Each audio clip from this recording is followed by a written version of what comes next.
everyone, and welcome to Cinematic Schematic, the official podcast of the Cinematropolis.com, your home to thoughtful conversations on film. I'm your host, Caleb Masters, and today we have returned from the end of summer hiatus to kick off the awards and prestige movie season. Laurent, we made it. This is prime time. This is like our catnip, you know? Yeah. I've been making my top five. We've talked about this on and off air. Top five, it's been pretty set for a while, and now I'm like, finally, the movies that are going to knock down Sinners off number one are knocking at the door, and I'm very excited about this. Yeah. So we have arrived at our the sweet spot for movies, at least the kind of movies that I'm really excited about. So today, things are getting bigger. They're getting louder. You're going to get the weirdest Leo descriptors that you've ever heard. I didn't know he could smoke that much weed. Disheveled. DiCaprio. We are going to be drinking your milkshake because today we're reviewing one battle after another from writer-director Paul Thomas Anderson. As always, we're going to start with an icebreaker question before we jump into a spoiler-free review where we'll provide a verdict on the film, and then we'll conclude the show with an in-depth spoiler discussion. Now, rejoining me today, he is my co-host. He's an award-winning Oklahoma filmmaker. I would not want to see this man angry driving down the highway. Not once. Laurent Chapman, welcome back, sir. It's just me whimpering to myself because I'm too nice. Yeah. I might be the nicest person to run into on the highway, actually. Have your thoughts on Christmas evolved much since watching this movie? My thoughts on what constitutes as a Christmas movie have evolved after watching this movie. Well, that's good to hear. That's actually, maybe we should add that in the spoiler section. Is this a Christmas movie? This is the whole conversation. Keep it going. Well, Laurent, very excited to have you back. Also, congratulations on the successful launch of your new campaign for your next film. We're going to talk about that more in one moment. But before we do, I want to welcome the other voices around the table. He is a contributor here at the Cinematropolis, Flick Attack, the Oklahoma Gazette, Daniel Bokemper. Daniel, welcome back. Yeah, you only thought I died on my way to the Thunderbolts apostrophe. That's true. Asterisk movie. Yeah, That's true. I was only shot in the face. My black SUV cascaded into a ravine, and, I'm fine. I was able to walk it off. I mean, as all Thunderbolts do. Yes. Yeah. Listeners, go back and listen to our Thunderbolts review. It'll make more sense, I promise.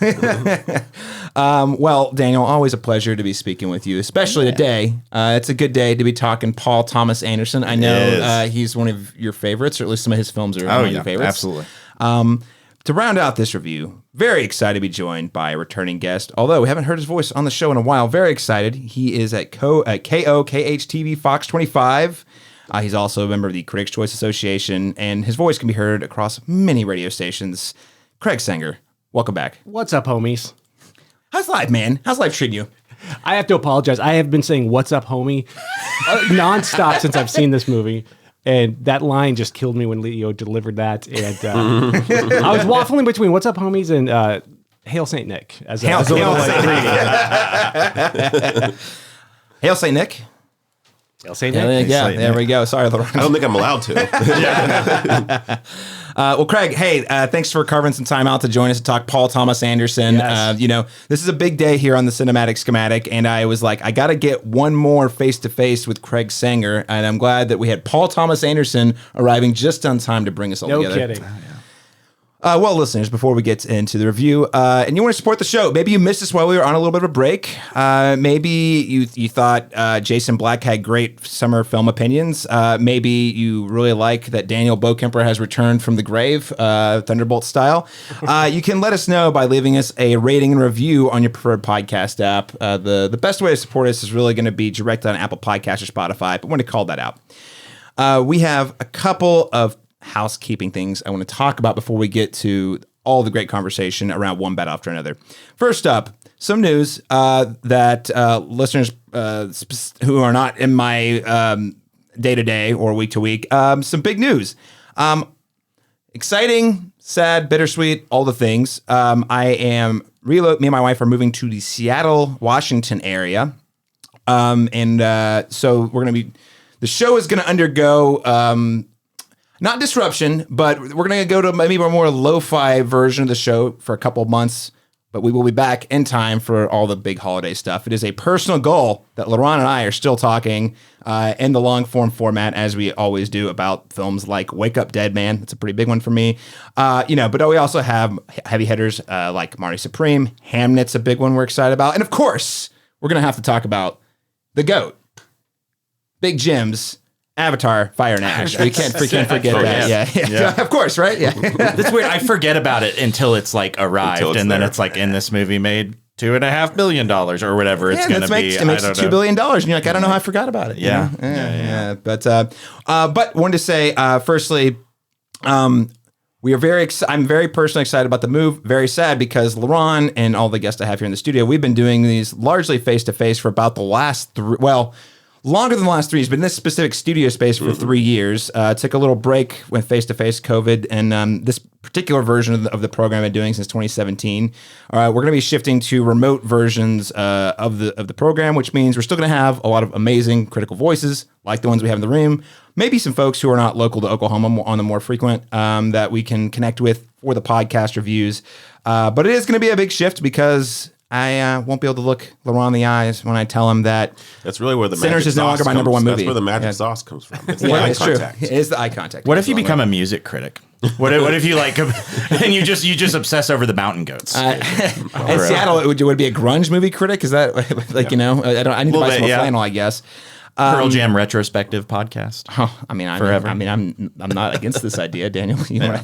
But So I just want to say, for the next about probably 1 to 2 months during the transition, Laurent and I are going to be recording short form, lower fi reviews that they're going to drop in the RSS feed for you. Probably not on the same bi-weekly cadence that you're used to. That might actually mean you get more episodes that are a lot shorter, drop more frequently. A little bit of TBD, but I'm going to be on the road for 2 weeks, making the move cross country. I'm still going to be seeing movies, going to be in some cool towns, seeing some cool movies.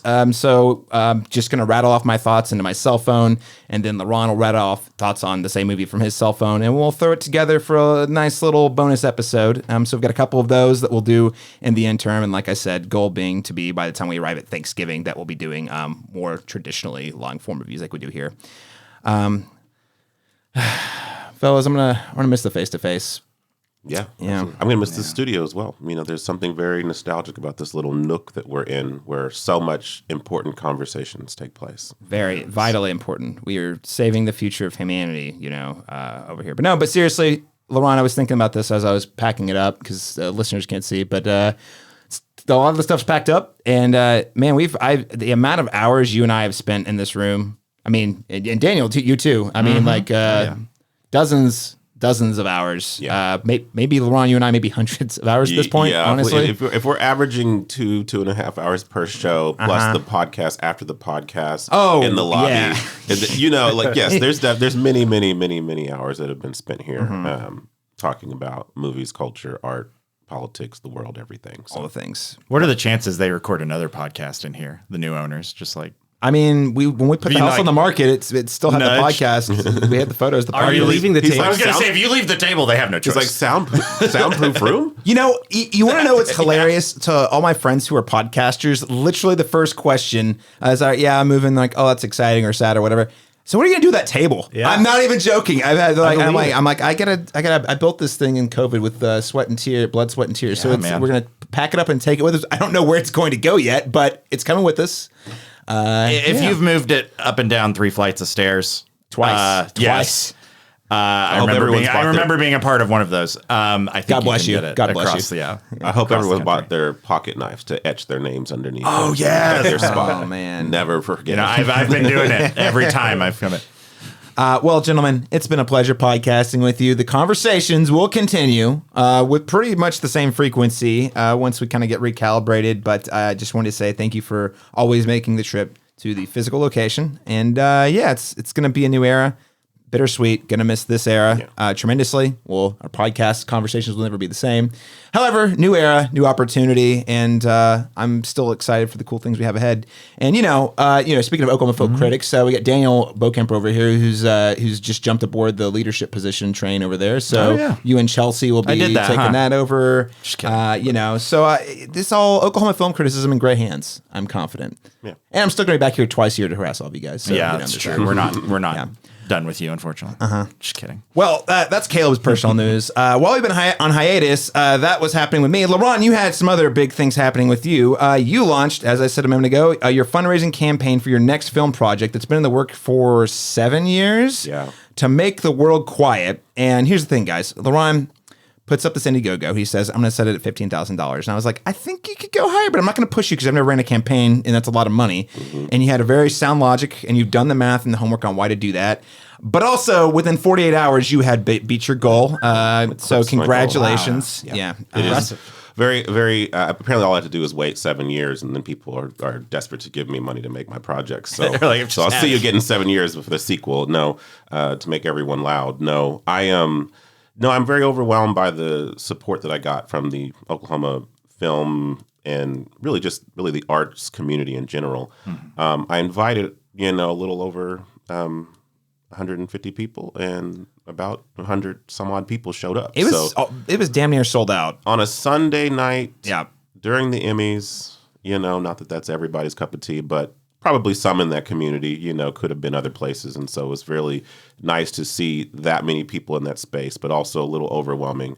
But yeah, so it was, about a month ago, I essentially just said, you know what, I'm going to put 10 toes down and actually set foot and make this project. And it's been in the works, as I mentioned, for 7 years. But once I put my mind to it and just said, hey, you know what, I'm going to write a concept trailer. I'm going to get my friends together. We're going to shoot something really cool. And then I'm just going to start booking things. Because once I make deadlines for myself, then I feel committed to having to do them. And so when everyone showed up, and it was really nice to finally say to everybody, what this was, what I've been cooking. Because I think it, with you people, again, 7 years ago, you're kind of like, okay, I don't want to be this one-hit wonder, this guy that did something a long time ago, just riding on the coattails of his former glory. And so I really wanted to elevate and do something new. And so with this one, we're switching from comedy to psychological thriller, some horror elements, some sci-fi elements. Your sweet spot, honestly. Yeah, which are things I love. I love all these types of movies, but I've never set out to make one. Everything I've written has always been somewhat rooted in, drama or what have you. And I think this one also speaks to that, but in a much different setting, if you will. And so the elevator pitch is there's a young black youth that wakes up in the middle of the night at an abandoned apartment complex, and he doesn't know how he came to be there. And as he starts to kind of try to explore the parameters of the space, and at one point trying to enter into one of the apartments, he wakes back up on the pavement. And so he realizes that he's kind of tethered to this space, and the movie is kind of exploring how he navigates the how and why he came to be there. And as he kind of learns more about some of his traumatic memories from his past, these other characters start to apparate from different eras, different generations, all of which have been victimized by this police department that's kind of hit up this very poor, impoverished side of town. So dealing with some really timely issues, but kind of rooting it in a genre thriller format, so that it's not just a straightforward, drama very similar to something like Fruitvale Station, which, obviously is rooted in reality as well. So, yeah, that's kind of the elevator pitch for it. So, yeah. Man, intriguing as all get out. I can't wait to see it. I saw the proof of concept short, basically a short film, by the way. Like, here's a proof of concept video, and I was watching. I was like, this is a short film that I would see at a film festival that you guys shot in one night. I don't think I know how to write a trailer. I kept telling people this is a trailer premiere, and then you get there, it's a 6-minute short film. You're like, oh, I wrote a script. This is a movie, but it's a short, truncated version of like what the movie will, visually and orally look like. So. Well, listeners, you can check that out on the Indiegogo page for the film. Now, LaRon, you did crush your $15,000 goal, and we're inching dangerously close off of the website to $30,000. Yeah, let's go. So the goal is 50 by New Year's, and if I can make that, and I'm pretty confident I can, still have a couple more pop-up fundraiser things to do between now and then. Then this time next fall, I'll be back in the director's seat. So very excited about that. Very cool. Listeners, check out the Indiegogo page for more. I'll link that in the show notes. Again, the project is To Make the World Quiet. And LeRon, they can just follow you on all your social media. All my social media, but if you don't know me personally, then they can go to Indiegogo.com/To Make the World Quiet and it should pop up. All right. Well, LeRon, thanks for sharing a little bit about that. We're going to have a more in-depth conversation on a special bonus episode at a later time. But today, let's get to the thing we're really here to talk about, which is Paul Thomas Anderson. Now, here's a fun fact. We've actually never done a full-blown review on this program of a Paul Thomas Anderson film. We did a retrospective back in the Tower Theater days of There Will Be Blood, where we had a panel, James Cooper, Kevin Ely, we had, but it was like a live conversation we dropped in the RSS feed. Licorice Pizza we didn't review at the time because I want to say that was COVID era. And it came out, it was one of those, we got a, privileged member of the press. We got a DVD screener at an earlier time, and it wasn't really on the award schedule. So, or the review schedule. So, this guy only makes a movie once every 5 years. So he's made approximately 2 movies as long as this podcast has been going. I think 3 to 4 movies as long as I've been writing about film since 2012. I think 2011. The Master was the first thing. 2012. Was that 2012? Mm-hmm. That was the first movie of his that had come out when I was still writing about reviews, writing about film instead of podcasting. So this guy does not make many films, and when he does, it's sort of something in an event. And I thought, well, let's celebrate this event. This is his 10th film, by the way, 10th narrative film, I should say. There's one documentary in there. What is your favorite Paul Thomas Anderson directed film and why? And Daniel Bokemper, I'll start with you. Yeah, I think I know where you're going. You do, and it's one that I'm just going to admit it's probably not his.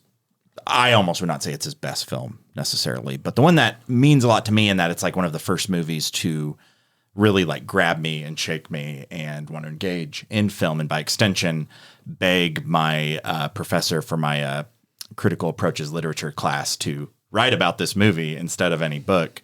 And fortunately, she was really cool and said, well, if you make a compelling argument about it and approach it like a piece of literature that you're analyzing, then yeah, you can absolutely write about it. And that was The Master in 2012. I had seen some Paul Thomas Anderson before. Again, for most people, I think it's more middle of the road politics, which is still good, so objectively good, but I don't think a lot of people are going to put it in their top 3 or 4. It kind of teeters for between 1 and 2 for me, between that and There Will Be Blood, but I lean this one just because of that. Again, it sort of, I think, inspired me, along with, a pretty healthy selection of Criterion films in my college's library to, again, start writing about films, start critiquing film.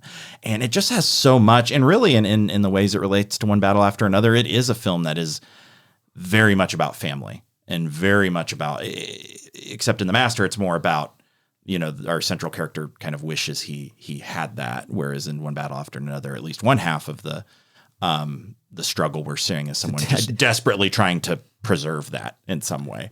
The Master, it's a different kind of family. It is very much a different kind of family, but it does get down when you look at Freddie Quell, and I think he just does so many things with that character. And that's the other thing is, a lot of his best films are very character driven. Very, very, very, very focused on a specific character. I think this one is actually a little bit different in that it gets a few. I can think of a few others that do that as well, like Magnolia and some other things. But this one really stands out in that. But yeah, I would think The Master is what I'm going to put as sort of the Paul Thomas Anderson film. While not the best, means the most to me. Very cool. Yeah. Obviously, and you also have to give out that's got to be one of Philip Seymour Hoffman's best performances. And a line of incredible performances for that actor, but that was one where you see he is swinging so hard in a direction we've not seen him swing before. Yeah, absolutely. And we get Jesse Plemons, kind of his first. Yeah. When I recognized him in a movie, Breaking Bad, I think probably was about that same time. So I remember seeing him in that too. But I think that was one of his first, for me, more higher profile roles that I saw him in. Mm-hmm. So The Master's Daniel Bokemper's pick for, there's a lot of, it's a very strong personal pick, but also I think it's the nice thing about Paul Thomas Anderson. This guy, I'm not saying I think all of his movies are equally good, but they're all, in my opinion, varying degrees of good to great. So you can make damn good. You can make an argument about damn near any of them. Like, Absolutely. yeah. The thing that always stands out to me about that one is that the initiation scene between Philip Seymour Hoffman. That's like an Fantastic. all-timer just sequence of like just powerhouse acting between two titans. Yeah. And I just remember like that sticks with me. That's what I think of when I think of that movie every single time. So Yeah. I'd like to say it was that, but the roving scene is seared into my fair enough.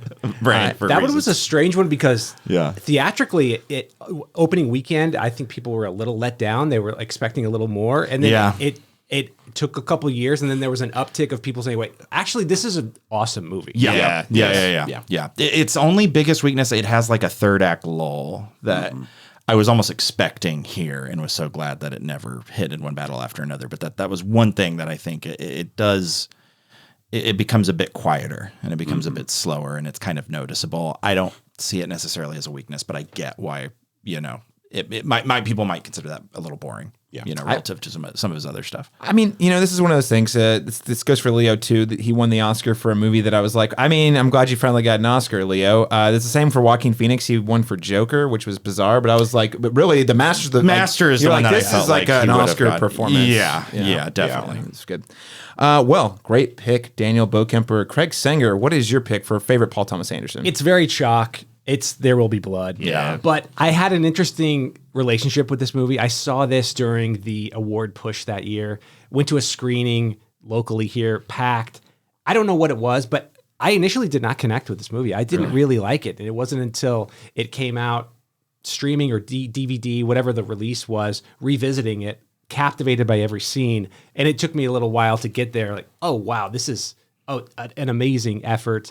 The performances are fantastic. The time frame, the setting of it was just so right in my wheelhouse. And I think if I'm looking back at like the current era of film, I think 2007, 2010, 2019, those are like the top 3 years of the last, like, I don't know, since 2000. And those years were just like spikes of a lot of good filmmakers making a lot of good products. And I just love that movie. Yeah, it's top tier. I mean, that's a movie that I think for a lot of people, Daniel Day-Lewis obviously had done some incredible work before then, but that was a bigger hit for him at the time. It was like that, Gangs of New York a couple of years before that, I think. But he was like, it was like he was flying high on performances, and that was my first film with Paul Thomas. Like, I actually, because I think I'd seen Boogie Nights before that, but didn't really understand Paul. I had seen Punch Drunk Love before that too, because it was an Adam Sandler movie. 2002, But I wasn't really paying, like when I saw those, I hadn't really caught on to like, oh yeah, Paul Thomas Anderson, this is what this guy does. Yeah.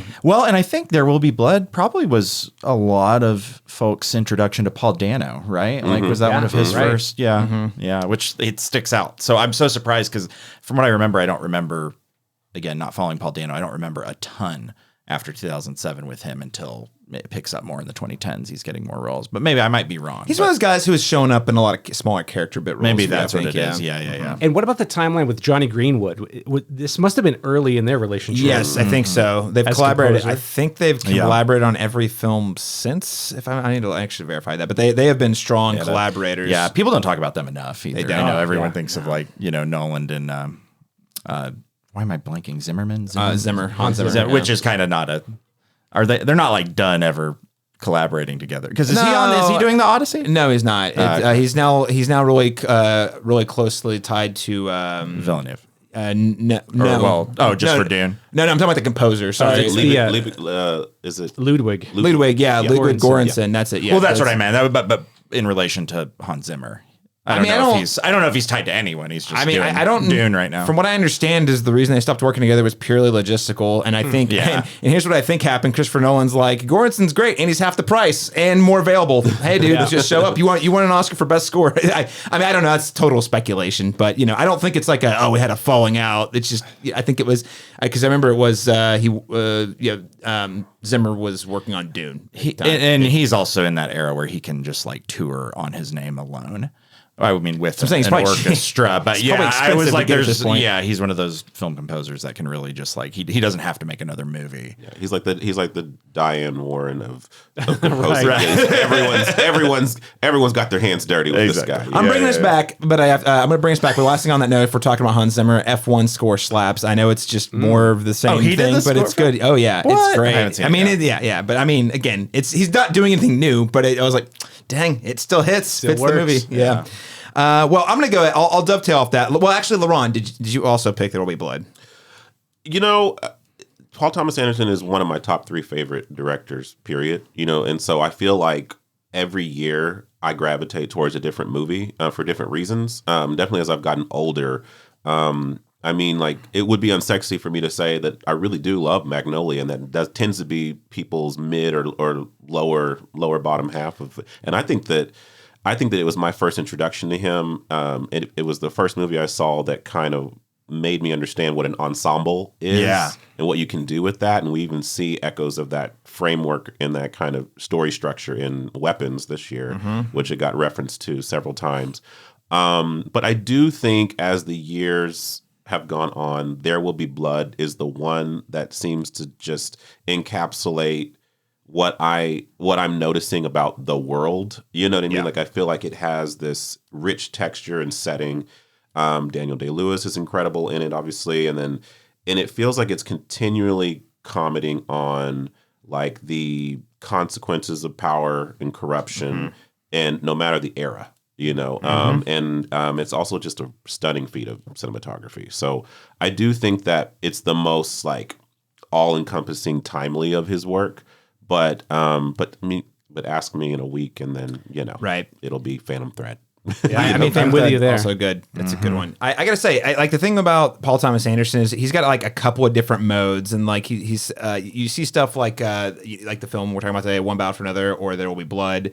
That they're going for big, broad, like almost epic levels, but also it's very character driven. It's all about like the setting, the place, the vibe, and he's exploring like really complex themes and like There Will Be Blood is my favorite. And I know it's cliche. It's like everyone's it's literally called his magnum opus, but he's exploring like a lot of themes that are really of interest to me. You're looking at like sort of this symbiotic nature between commerce, religion, and American culture via this like very ambitious prospector turned oil man, and the way sort of power and greed is just like eating at the core of this little town, even though it's technically thriving in some ways.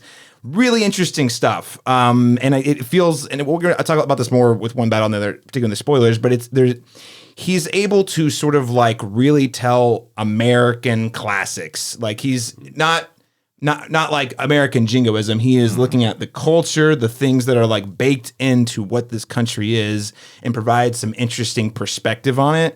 While also just telling a great character story. It's almost like reading a great novel by the time you get into it. So that's one version. But then you also get the version that's like it's gonna be Boogie Nights or Punch Drunk Love or Licorice Pizza, where it's like, there's a lot of emotionality. There's some cool ideas I'm thinking about. It's most of them just having a good time, and I love hanging out with the characters, you know. And it's really interesting to see.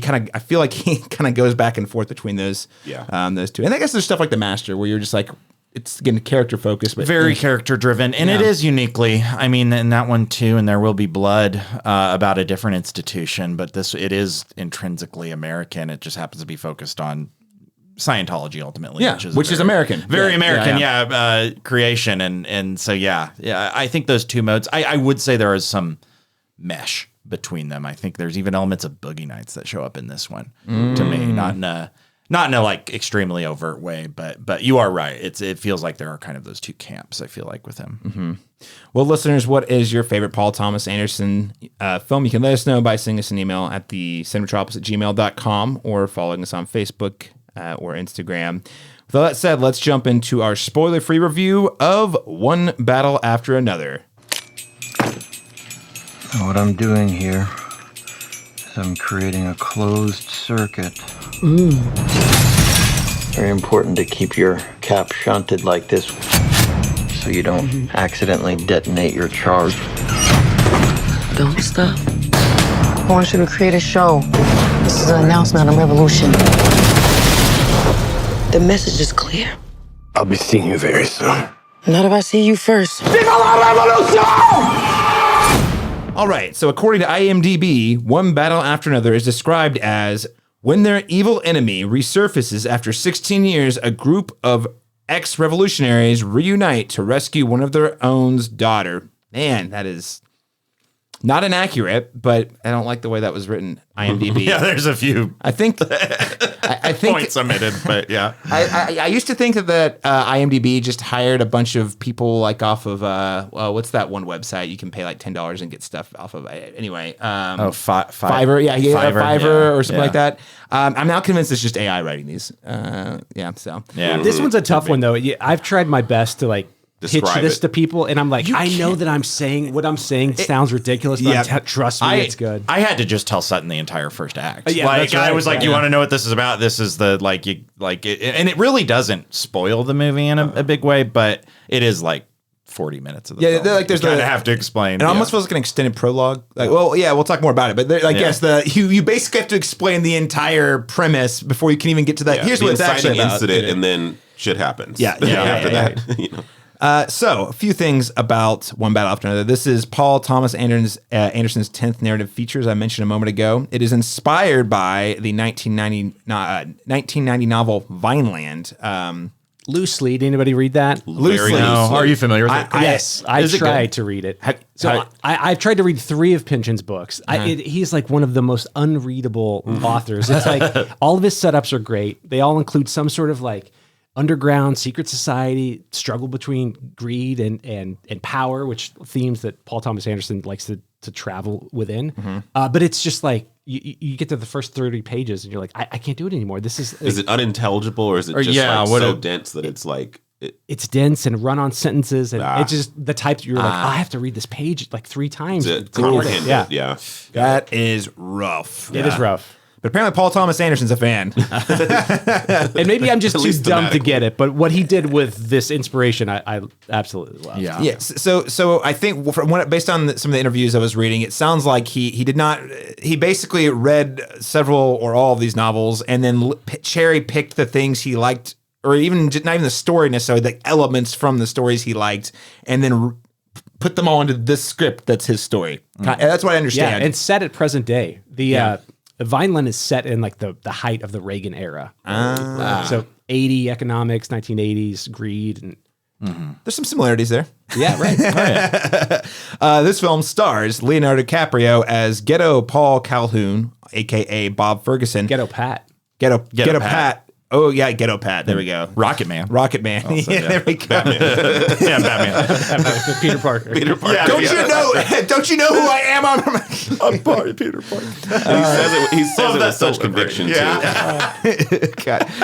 We got Sean Penn as Colonel Stephen J. Lockjaw. Wow. Jesus. What a name. I know. What a name. I love it. What a presence. Yes. Oh, yeah. Every scene. Benicio del Toro as Sergio St. Carlos, Regina Hall as Deandra, Tayon Taylor as I'm going to say it wrong. Perfidia Beverly Hills. I think you got it. Hell yeah. Okay, there we go. Chase Infinity as Will Ferguson, a.k.a. Charlene Calhoun. So this film was reportedly budgeted somewhere, and there are varying reports depending on who you read and who you trust, but the 2 main numbers that were floating around about the budget were $130 million, which I think is the official Warner Brothers budget, and then Deadline reported a budget of $175 million. So somewhere in that area of not quite 200 mil, but getting kind of close. Apparently Leo's starting price to work on any movie, according to 2 interviews I looked at, is $20 million. So I buy it. I mean, I guess he's got to have that for his giant hotels in other countries. The movie's made at least that much back. It did. It paid Leo back. It's true. This is his Paul Thomas Anderson's most expensive film yet. However, this is also this is hot off the presses. We're recording this on Sunday. The film did gross his career best opening weekend to date, which is $22.4 million at the U.S. box office and $48.5 million globally. Before that, a little tough to gauge. His previous releases were all limited. They would release at four markets, 8 markets, and then wide. So it was kind of hard to see what a true opening weekend. Yes, it's really was just for like him. There Will Be Blood is what you're talking about is his best. And Magnolia, Or was Magnolia? his high, at least his opening weekend. I'd have to verify opening weekend. I can tell you total box office, There Will Be Blood was his highest grosser at 76 million total, though. That's not opening weekend. Because you're right, Craig. Almost all of his movies have been like 4 markets here before the windows, and then 2 months later, a bunch of other, it'll go like sort of wide. Yeah. The film is shot on 35 millimeter film using VistaVision cameras. And also, this is the first of Paul Thomas Anderson's film to be, I guess, shot for IMAX as well. So a lot of firsts in here for Paul Thomas Anderson. And first to be projected in VistaVision since 1961 or something. Holy cow. So The Brutalist was shot in VistaVision, but they never projected it. I remember hearing. Oh, weird. Okay, because I remember hearing VistaVision, And I think it's only in 4 theaters. It's like New York, LA, UK. London, Yeah. and some other place. What is the technology that makes it? Like, what's the thing about it? It's very confusing. So the VistaVision is, so a normal 35 millimeter frame. Yes. Four perfs, 4 perforations, and it's vertically. Okay. But the VistaVision is horizontal, 8 perfs, but 35 millimeter. The 70 millimeter has fewer perfs, but a larger range. I think the aspect ratio is a little different. Okay. 1.5 to 1. As opposed to 1.43 to 1. You and Ryan Coogler need to have. That's what I said. I think we need Craig Singer to do a Ryan Coogler style video. There's a reason that Coogler video is like 20 minutes long. Yeah. It's like very detailed information. But also, man, that's a great video. I mean, It is, I love it. It's fascinating. Yeah, Craig, you have that level of charisma, though. That's what we were saying. You can do it. So there's a lot here. We could go into depth on the premise, but that would take us at least 30 minutes. So why don't we just jump to what did we think about the film and LaRon Chapman? I'll start with you, and we'll go around the table. No, I was so excited going into this because, well, obviously the reception of it was fantastic going in, and obviously I mentioned he's one of my favorite directors, but also because I couldn't pinpoint what the hell this was. And going in. Even the trailers, give you essentially a vibe of what you're going to get, but definitely don't give you enough plot details, which I'm glad. It's a trailer that actually doesn't spoil what you're going to see. I found this thing just completely exhilarating the entire time. Telling me that this movie was 2 hours and 42 minutes is kind of insane. Yeah, I said the same thing. It didn't feel like it. Yeah, it moves along at like a breakneck pace. Never bored. I was engaged the entire time. I felt like every performance is stellar. Even down to the smallest ones, and I think the score by Johnny Greenwood was fantastic. I can't wait to listen to that on my next road trip. Or when you're washing the dishes. Add it to my, I think your wife coined it, scores. Scores that I listen to while I'm doing my chores at home. But yeah, no, I found this just fantastic. And I just like seeing a Leonardo DiCaprio performance playing against type. He's not playing a person of class and stature. And here he's playing a normal dude, a normal stoner. That's just in a really, messed up, elaborate, circumstance. But this feels weirdly like the most unlike Paul Thomas Anderson movie and the most like one at the same time. It's it's a weird oxymoron where I can see his DNA all over this, but it also has this fresh vibe to it that does feel uniquely divorced from some of the other movies that he's made. I think it has a lot to do with the kind of perspectives that he's put up front here. Particularly the black female cast gets a lot to do here, a lot of agency here. So I found that particularly interesting coming from a white guy writing these characters. And I found that it reminded me of a lot of not blaxploitation films, but movies dealing with urban conflicts in those spaces. Just not something that you would think he'd be uniquely equipped to explore. And that's just one aspect of this story. The first 30 minutes, that's what you feel like you're watching, and it's so unlike anything he's ever done the before. first shot is Tiana Taylor walking down, walking down the sidewalk. So I was just like, where are we going with this? It doesn't necessarily feel like it's Leo's story either. He's a main character, but it's definitely about the characters he's orbiting, more than anything. So he's more of a catalyst in the middle of it. So, but yeah, I found it very thrilling. My only quibble I would say at this point is I do think it wraps up a little too neatly for my taste. I feel like giving all of the subject matter that he's exploring here, all very messy, relevant, timely things that are still happening right now. It does feel like he put too clean of a bow on it, and I felt like it should have left us a little bit more unsettled still at the end as these things are still prevailing. But outside of that, I mean, I really did. This is something I can't wait to rewatch. I'd like to dig into that ending once we get into the spoiler section a little bit. Absolutely, we got to do that. I think it's important because it does. The ending is definitely different than what I expected. Yeah. But I don't necessarily dislike it. Craig, what did you think of the film? I loved it. I had so much fun with it. I wish that I had seen it on the large format. I didn't. I would like to go back and watch the IMAX version. Here locally, that's the best we can get. We don't have a 70 millimeter option, but I would love to see it. I was just so thrilled. I mean, every line delivery that both Leo and Sean Penn, I was just so tickled every time they're on screen for different reasons. And it was just, I couldn't stop smiling at both of those guys. I mean, just powerhouse performances in two very different ways. Yeah. Leo's is just so comically, like he's just so frustrated and trying to figure things out and trying to be like, hold on, give me a second. Hold on, I'm trying to figure this out. And then Sean Penn is just in a universe of all of its own. Like his stature, his posture, The walk, the speech, the hair. The mouth. Oh my gosh, the weird tics. Yeah, just strange things. The hair. Oh my gosh. It's just so good. Yeah. I like you, Caleb, for months now. I've had Sinners on my number one spot on my 2025 list. And I think this has now jumped above that. And it's all I've been thinking about since I've seen it. Mm-hmm. Yeah, absolutely. I mean, that is about as high praise you can get from Craig Singers, I've heard. So that's good to hear. Daniel Bokemper, what did you think of the film? Yeah. I really, really, really enjoyed it. Potentially love. I don't think it's the same when you were describing, Craig, your relationship with There Will Be Blood when you first saw it.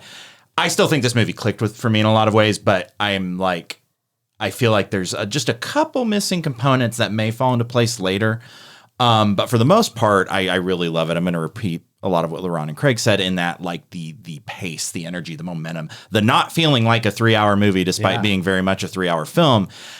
That's actually unique to Paul Thomas Anderson because and again, I even said it with The Master. I love that movie. It has a lull that you can feel, and it's very palpable. And I get it if that's not what you want, but this film definitely that's doesn't Magnolia for me. I've tried to go back. It and is, revisit yeah. I just can't do it. It's such a slog. Great example. Yeah, I always feel that every time I see it, even though I know it's good, and it is. Yeah.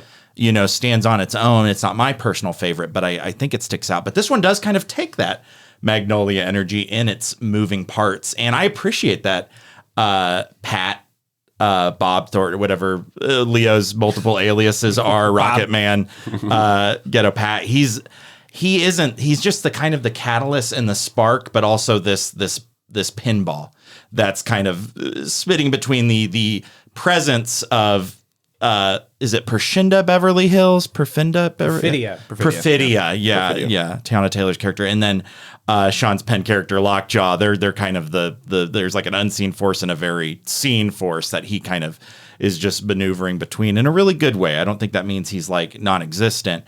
But yeah, at the same time, then you do get, and I wish we got a little bit more of Benicio del Toro's Sergio, I think, or the sensei. I mean, I really loved what we saw of him entirely on screen. It's like it's always Modelo time when he's on screen too, which I love. I think that's a good testament to like how well he draws his characters, because when you crave more of them, know that they've done a good job of really, that's what I mean. And there's like my initial instinct is to be like, well, he wasn't fully realized and fully developed, and I'm like, nah, that's not the case. He is well developed, but he's just not there enough to like for some reason. It's just like what I just felt myself longing, I guess, for more of that character. And really, my only thing is the ending. I think is a little.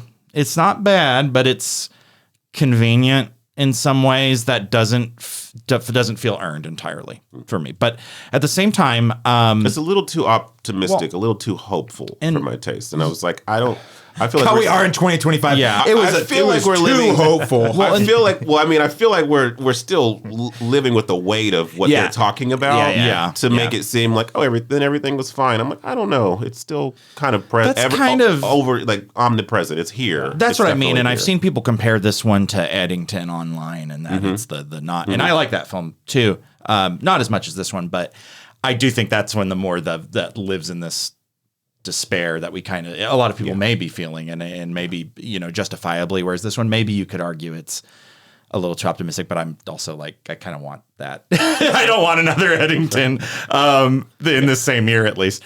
But I think the only other few things would be that there is a layer that is applied to Sean's Penn character. We'll talk a little bit more about it in spoilers, that while I laughed at it and thought it was funny and entertaining, felt like maybe it didn't need to be there because the hubris and the vulnerability that he is just desperately trying to deny in his character, in the paradox that he is already clear to me without this evil waiting in the wings on top of it. Sure. For me, I just don't, it just kind of rubbed me there, even though I laughed at there's a lot to the bits. This is a very funny movie. It by the is. way. Yeah. Like it's still like, I can't say it's like, just like it doesn't deserve to be in the film at all. It just doesn't.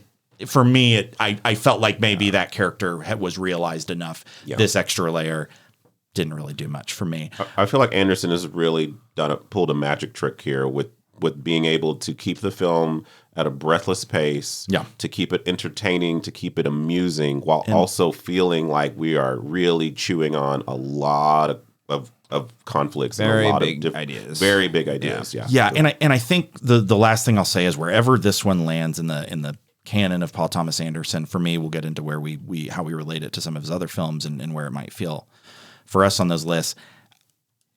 I've heard a lot of people say this is his most accessible film, and that's really hard to argue with. I think this is like one that, I mean, I want to tell people to see There Will Be Blood first, but like, or The Master, but like, this feels like the one that like you're gonna enjoy. It's like this one you're just like, gonna, I can show this to my dad. He's not gonna be like, that was weird. It's gonna be like, I don't want to meet the person who doesn't enjoy the hell out of this movie. Right. Like, at the end of the day, even if you're not thinking about it, you don't want to meet that one critic on Rotten Tomatoes. Who I'm like, oh, you really hated it outright. There are things to criticize that are valid, but like, it's still a fun movie ultimately.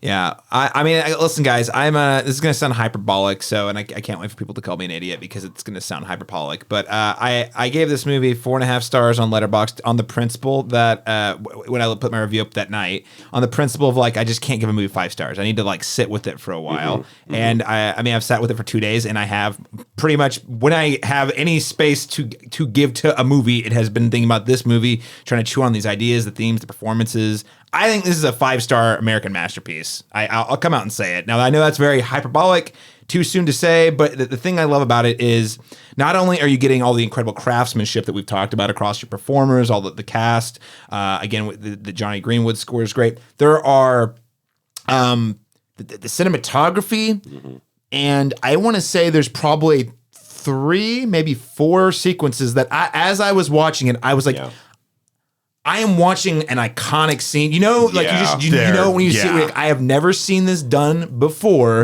and the way it's contextualized in the movie works on the surface. It works as subtext, and then it opens invites the conversation to really explore it more. And like, I'm not even talking about just dramatic scenes. There's like an incredible scene in the climax. I won't spoil it. That I just was free. I was like, holy shit! I've never seen this before, and it just works on so many different levels. So. And that is a feeling, but I also think like just the craft for it to be able to be operating on a level in which you can execute multiple of those moments in one movie is just really, I mean, a masterful stroke, I have to say. And, you know, we're going to talk about this more in spoilers, but I mean, I would say, and I say American classic, what I'm talking about is, you know, Paul Thomas Anderson, I think, is one of the few directors who is really exploring various components of Americana, not necessarily, again, like the jingoism or like patriotism, but like, what is the culture that we're living in? What's going on? How do people actually like rub up against all these different things that are happening in the world, the institutions, the conflicts, and like in the same way that Gone with the Wind is a romance set against the backdrop of the Civil War, one battle after another, I really think this is a story of a broken family, or more specifically, a father and daughter who are falling out of connectivity due to secrets, due to violence in the world around them, due to larger forces that are not always present, and you can't see them, but it's working against this family staying connected in a world that feels like it is crumbling because of disconnection on a very large level. I mean, like other examples of this, I think, are things like Casablanca, Pan's Labyrinth, or maybe The Sound of Music, and just like movies where it's like, yeah, we're telling this story that you can all relate to, but also here's all this other stuff that's going on that's familiar, and we're talking about that stuff through the lens of this very personalized story. So I just think few directors can pull that off. I think I've got some nits to pick. I did think the opening prologue, I think it's great. The whole, again, everything you guys said about the pacing is spot on. The first 30 minutes from a pacing perspective are way different than the rest of the movie. It took me, and I thought, no, it's all great too. I should be very clear, but I was having the hardest time from a pacing point of view, clicking in like, all right, how am I supposed to feel here? Where are we going? And I think it's all incredible filmmaking. Lots of table setting. And really cool table setting. But you really have to have that for the last 2 hours and 10 minutes to really work the way it does. And once you hit that, like that sort of post prologue, I mean, this movie does not let up, not once. So I don't know. Overstatement. I'm sure tons of people are going to say it's overrated, and I don't want to overrate it for people, but for me, I was totally blown away. This is my number one movie of the year so far, and it's a 5-star film for me. First one I've given this year. First one I've given in a while. So same. Very excited to see a guy back, Paul Thomas Anderson. How else?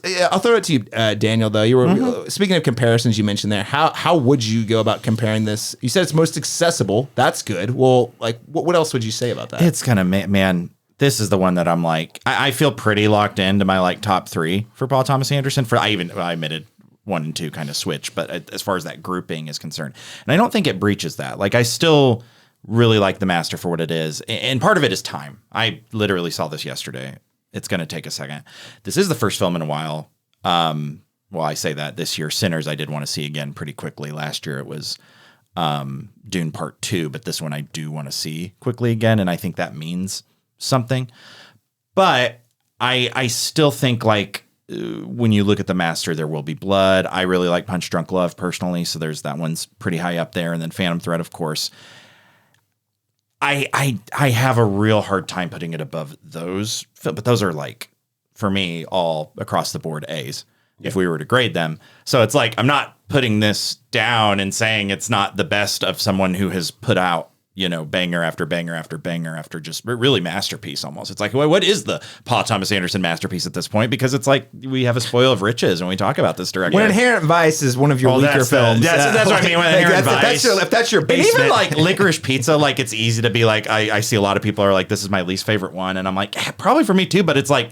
It's still really good. I enjoyed it. Yeah, it's good. I'm just like, it's just maybe not my movie, but it's good. Like it's still fun, I think. And so that's where it's at. So I'm like, it's weird. I'm like, it's in the kind of the middle for me, like 4 or 5. I feel like middle of the pack a little bit, but not by like, you know, not in a bad way. I still think like between this and Boogie Nights kind of, but it's like, God, if you're going to ask me between this and Boogie Nights, I'm like, this is the better. It's like weird once it gets to that, I'm like, I feel like this is the clearly better film for me. I know people personally will disagree with me for that, but and I think I could see it creeping up slowly. Don't think it'll ever overtake There Will Be Blood, but I think when the dust settles, it's probably going to be in a lot of people's top 3.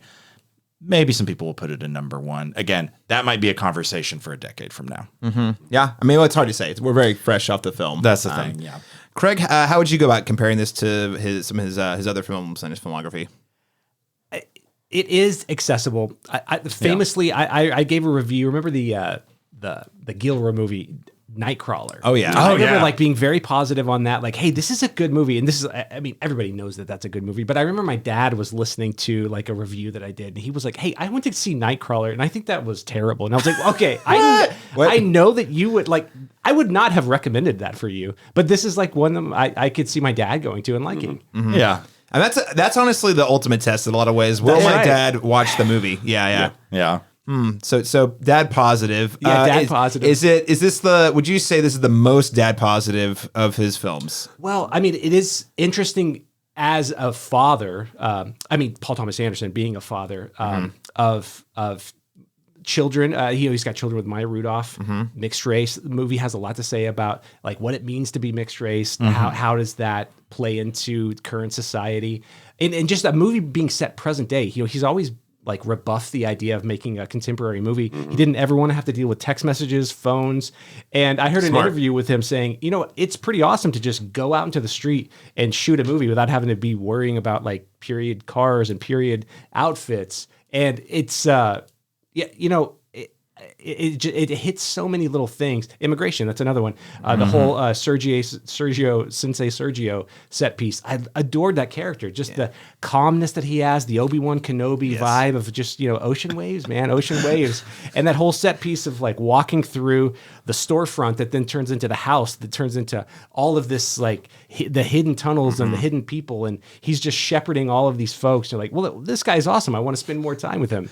One of my favorite touches is when, borderline spoiler territory, but when Pat shows up needing his help and he's like, okay, well, I got to shut down my dojo, and he shuts down everything and he gives the blessing to his mat, and then Pat immediately starts to run across the room to the exit, and he hits the mat and he's like, what the hell are you doing? Get off the mat. Like he still has that, like he maintains that ritual and that routine and that reverence for the things around him, even while the fucking society is just collapsing in on itself around him. And such a good character. Yeah. Thank you, Sensei. Thank you. Yeah. LaRon Chapman, how would you compare this to the other Paul Thomas Anderson films? I have this like kind of loosely placed at number 4 for me right now. Yeah. And I do think it has the potential to grow. Because I think as you mentioned, Daniel, like I think that this is something that I know that I love. I know that I have a strong reaction to it. I know it's going to be on my top 10 list in the upper half, But I want to sit with what it's exploring a little bit longer and see how the film continues to comment on that over the years. As I mentioned, like There Would Be Blood wasn't my number 1 of his for a long time, but over time it's has become more topical because it feels like we're still talking about these ideas, even if it's not in that time frame. And for better or for worse, I've seen unfortunately, circulating on social media recently. Right. So, a very prophetic film. And this one, while it is kind of hearkening back to some past, structural power structure issues, it does also feel very current, and very essential to now. So I feel like we should. So I feel like I have to let the dust settle on this a little bit more and see, just how well is it commenting on these issues, especially as these things continue to evolve or devolve in the countries. But I think that it is the most accessible of his movies.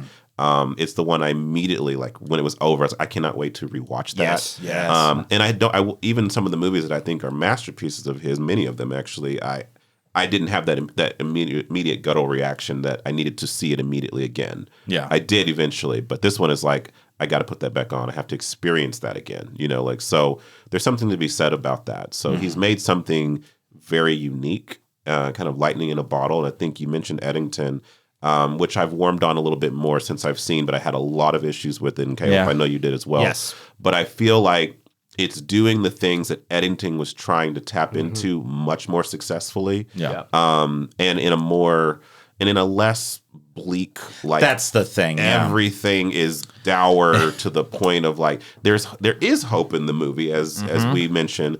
There is this thriving, like we can make change if we fight for it kind of attitude about it. And whether we're going to be successful at that or not, we don't know. But just having the hope that we can in and of itself gives you a reason to get up in the morning. There is a reason to keep fighting. So I think it's great. Absolutely. I mean, just more opportunities for us to compare things to Eddington this year, because I hadn't made that connection. But they are dealing, I guess they are very similar in that they are dealing with very timely, topical things in such a way that it's like, I really got to sit with this for a minute before I figure out how I feel about it. Now, this is, I'll say, sorry, this is a tangent, and I'm only doing it because we didn't do a full-blown Eddington review on the show. But, you know how I was saying, LaRon, I've said on this podcast, but also probably to all of you guys, there's a thin line sometimes between provocative and edgelordy, and I feel like Esther is constantly He lives there. he lives on the He line. resides there. And sometimes I'm like, wow, that was amazing. That's so thought provoking and challenging. And then other times, in this case for me, with Eddington, It just hits home a little too hard. You're like, this feels almost lazy because you know it's going to make people mad. Versus Paul Thomas Anderson coming in hot with like way more nuanced ways to get at the same ideas in a way that is thought-provoking, emotionally provoking, and also has something meaningful to say other than, yeah, doesn't this suck? You don't leave. You don't leave saying like, well, there's nothing we can do about it. We just gotta endure all that. Awful. Anyway, that's not what we're talking about today. But if you guys are drawing a comparison, I would love to take that soapbox. I think it's pretty there. It's just, but yeah, the Laurent said it best. I think the bleakness of Eddington is something to both appreciate, but it's also like, I don't want that all the time. We don't. It's a difference between in the storytelling. Whenever we hear when Astor gets this like crazy high praise, and he is immensely talented. I've said it all, very positive. But like there are times I'm like, I don't think that's actually that like. That's edgy to be edgy versus it's like what Paul Thomas Anderson is doing here. He's operating on a totally different level and approaching it in a much more nuanced way. Anyway, that said, if I'm going to compare this to other Paul Thomas Anderson films, I mean, I would say it's top 3 for sure. I definitely need to let it sit for longer before I know exactly where it fits. But for me, it's going to be up there with There Will Be Blood, Phantom Thread, and then this somewhere. Oscillating between what kind of movie I want to watch, I go with those 3. This is, you guys have already said it, this is the one I'm going to turn on first if I just want to throw one on because it's the most fun, but it's also the most engaging. The other 2 I think are incredible, but they are both slow burns, and they it's like eating a full meal with those. A lot of vegetables, all good things. But you know, steamed vegetables. There's steamed, there's fried. It's all good. Okay. But in this case, it's like the healthy food I get super excited to have. I'm like, oh yeah, you marinated the chicken in some lemon sauce. I like that. Let's go. Anyway, I'd be more excited to watch this and turn this on. And then I'd probably throw, if you want to go, the next kind of like tier for me would be The Master, Punch Drunk Love, Magnolia, and then beyond that, you're going Inherent Vice and Boogie Nights. Again, and Licorice Pizza. But all those are great films. All of them are pretty top notch. Well, we're gonna. I guess we might talk about it a little more in spoilers, but I'll ask the question now because I guess we don't have to inherently spoil the film necessarily. Awards season talk. This is sort of like the big, at least in terms of theatrical releases. This is definitely the big kickoff for like the big award season push. I would say, right? I think until Sinners and once Sinners came out of the gate, just like guns blazing, everyone's like, well, there's nothing that seems in orbit to even come to penetrate this space. 28 years later is pretty good, but yeah, well, there's a lot Oscars. of Oscars. That's true. But yeah, so I feel like this is the first prestige movie to come out. You know, that's definitely announced itself as a huge contender, if not the front runner. You know, for some of the top prizes for sure. I definitely think you can see this picture. I mean, actors. I don't know. Pick a supporting actor. Right, yeah. But I think Sean Penn's probably going to be the highlight reel for the supporting actor here. Certainly. I mean, take your pick of the women. Is he a supporting actor? Yeah, I think he is. I think he is in the purpose he serves, but man, it feels like he's got. If a even lot if it's of not, screen time, they'll do what is it called? They're not going to category fraud and put him there anyway. They're not gonna put Penn up against Leo. That You would don't think be so? that would not be smart. They would both. It would be bad for both of them. I would say. Cinematography, score. I mean, adapted screenplay. Yeah, this is. I think you're getting double-digit nominations for this. Think so too. It feels like an Oppenheimer a little bit for this year, almost. Yeah, like it's going to be in a little bit of everything. There are some big hits on the horizon. That's true. Potential hits, but this was it does It's not feel like locked Oppenheimer, in, but it's definitely in the conversation. It does. To your point, Daniel, though, it does feel like Oppenheimer in that this is the movie. It's like, well, this is gonna like get nominated a bunch and probably win a bunch until something stops it, and then nothing stopped it. So we'll see how this year shakes out. I don't know, Craig. What do you think? I think it has great potential because it does straddle that line of being a critic darling and commercially accessible. I mean, I think one of the other front runners later this year is going to be Hamnet, and that's going to be seen as like, oh, that's Chloe Zhao. That's like prestige, snobby Oscar stuff. Yeah. We've seen a trend in the Oscar voting where it's trending more toward more successful commercial films, for better or worse. Yep. I just really hope we get K-pop Demon Hunters on the stage. Best nominated animated film, guys. You want the kids to watch. I think that unless Zootopia's 2 is a masterpiece, then that is. I'm not saying I want it to win. I just want it nominated for best song so they do a performance and get all the kids to watch it. But yeah, no, I think you're right. I think this is really going to be the one to beat. There's, I don't know, and there's a lot of these that I was expecting. We'll see how it goes. I mean, we've got I think we're going to be seeing Catherine Bigelow's new movie here this week to be released, feature. But that one getting pretty good reviews, but not quite as hot a buzz as I was expecting. Guillermo del Toro's Frankenstein also getting mixed positive, but not like The Shape of Water, where it felt like it came out and was like, oh, this is a serious contender.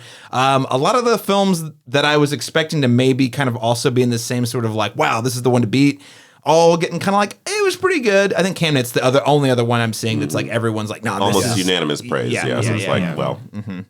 I'm really impressed with Warner Brothers as a studio. They've just been crushing it. I mean, I'm glad that they granted like a big budget, if it really was $130 million.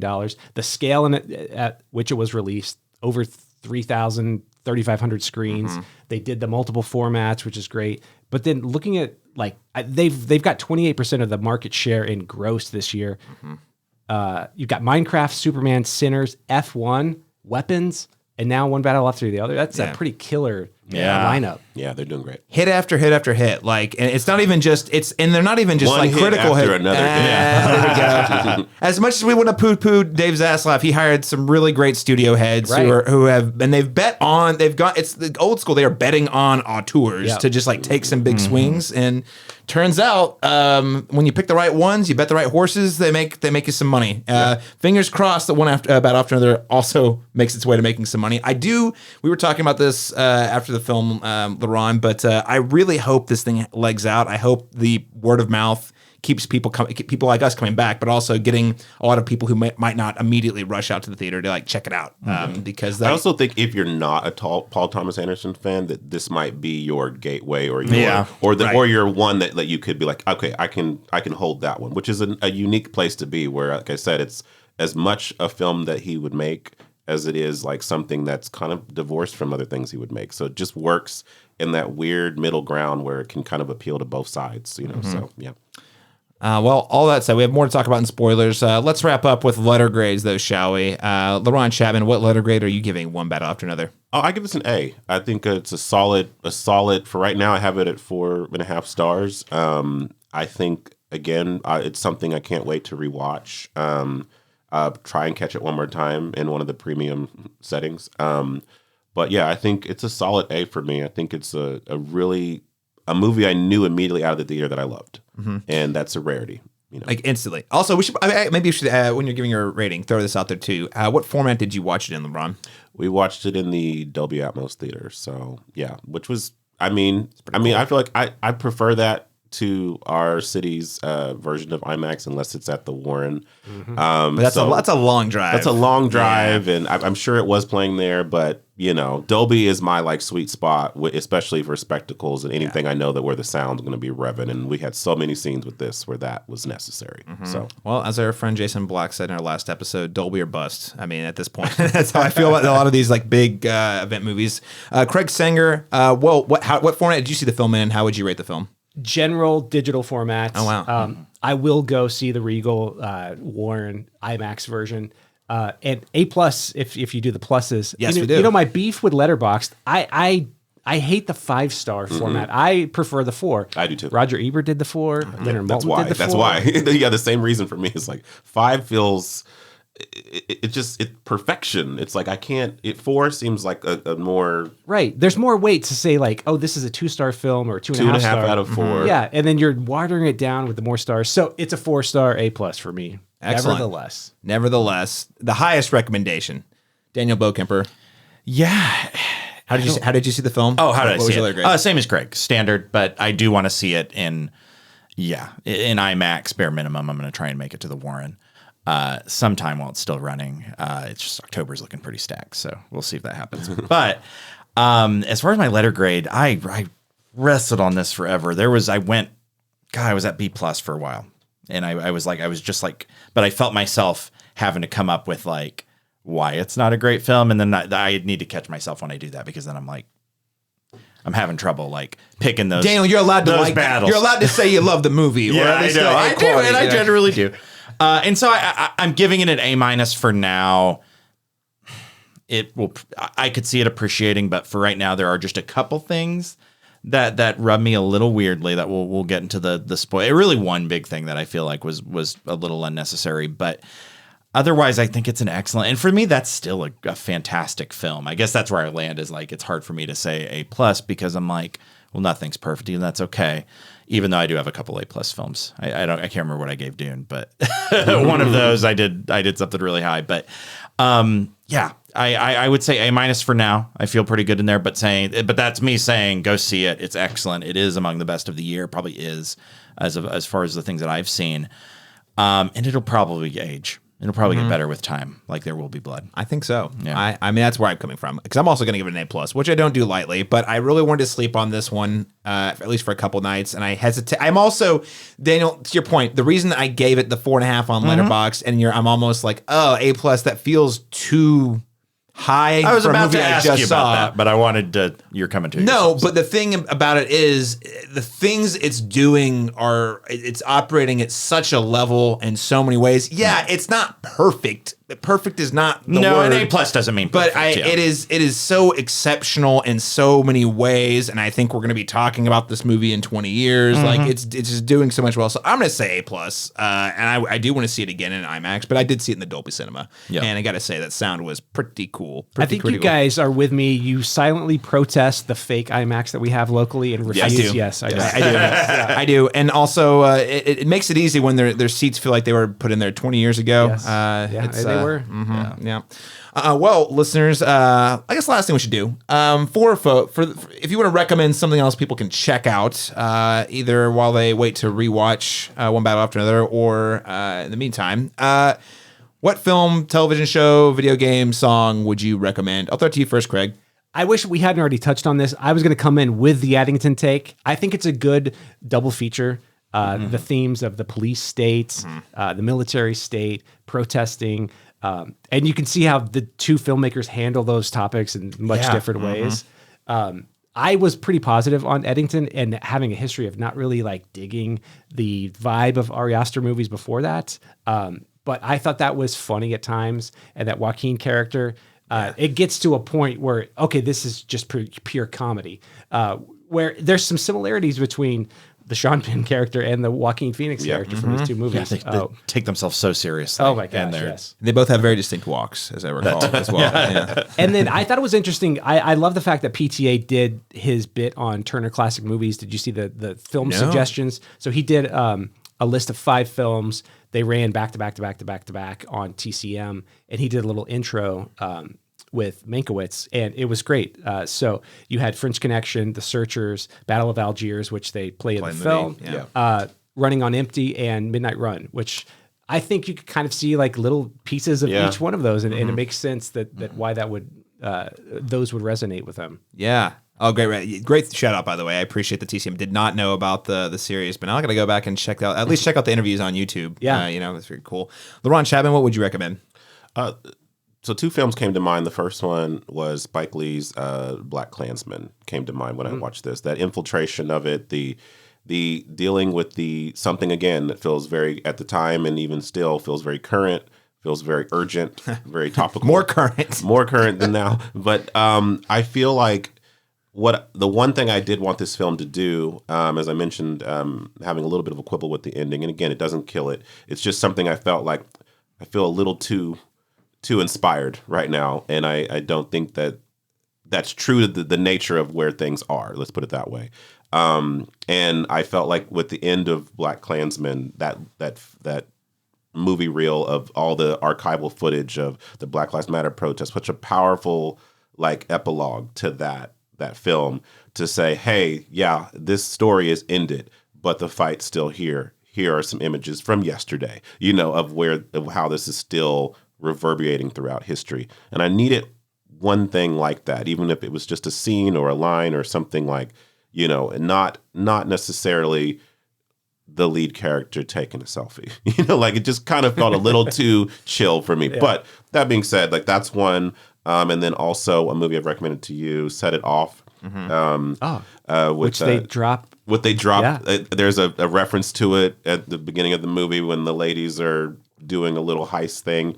They definitely mention it, and I was like, okay, see, he's on to it. His daughters or his wife, someone's taught him about the Set It Off movie. So that's another one about impoverished women fighting against the system, Black women in urban society definitely having, disproportionately on the receiving end of America's wealth, all of that, and finding that their only way to fight the system is through illegal means.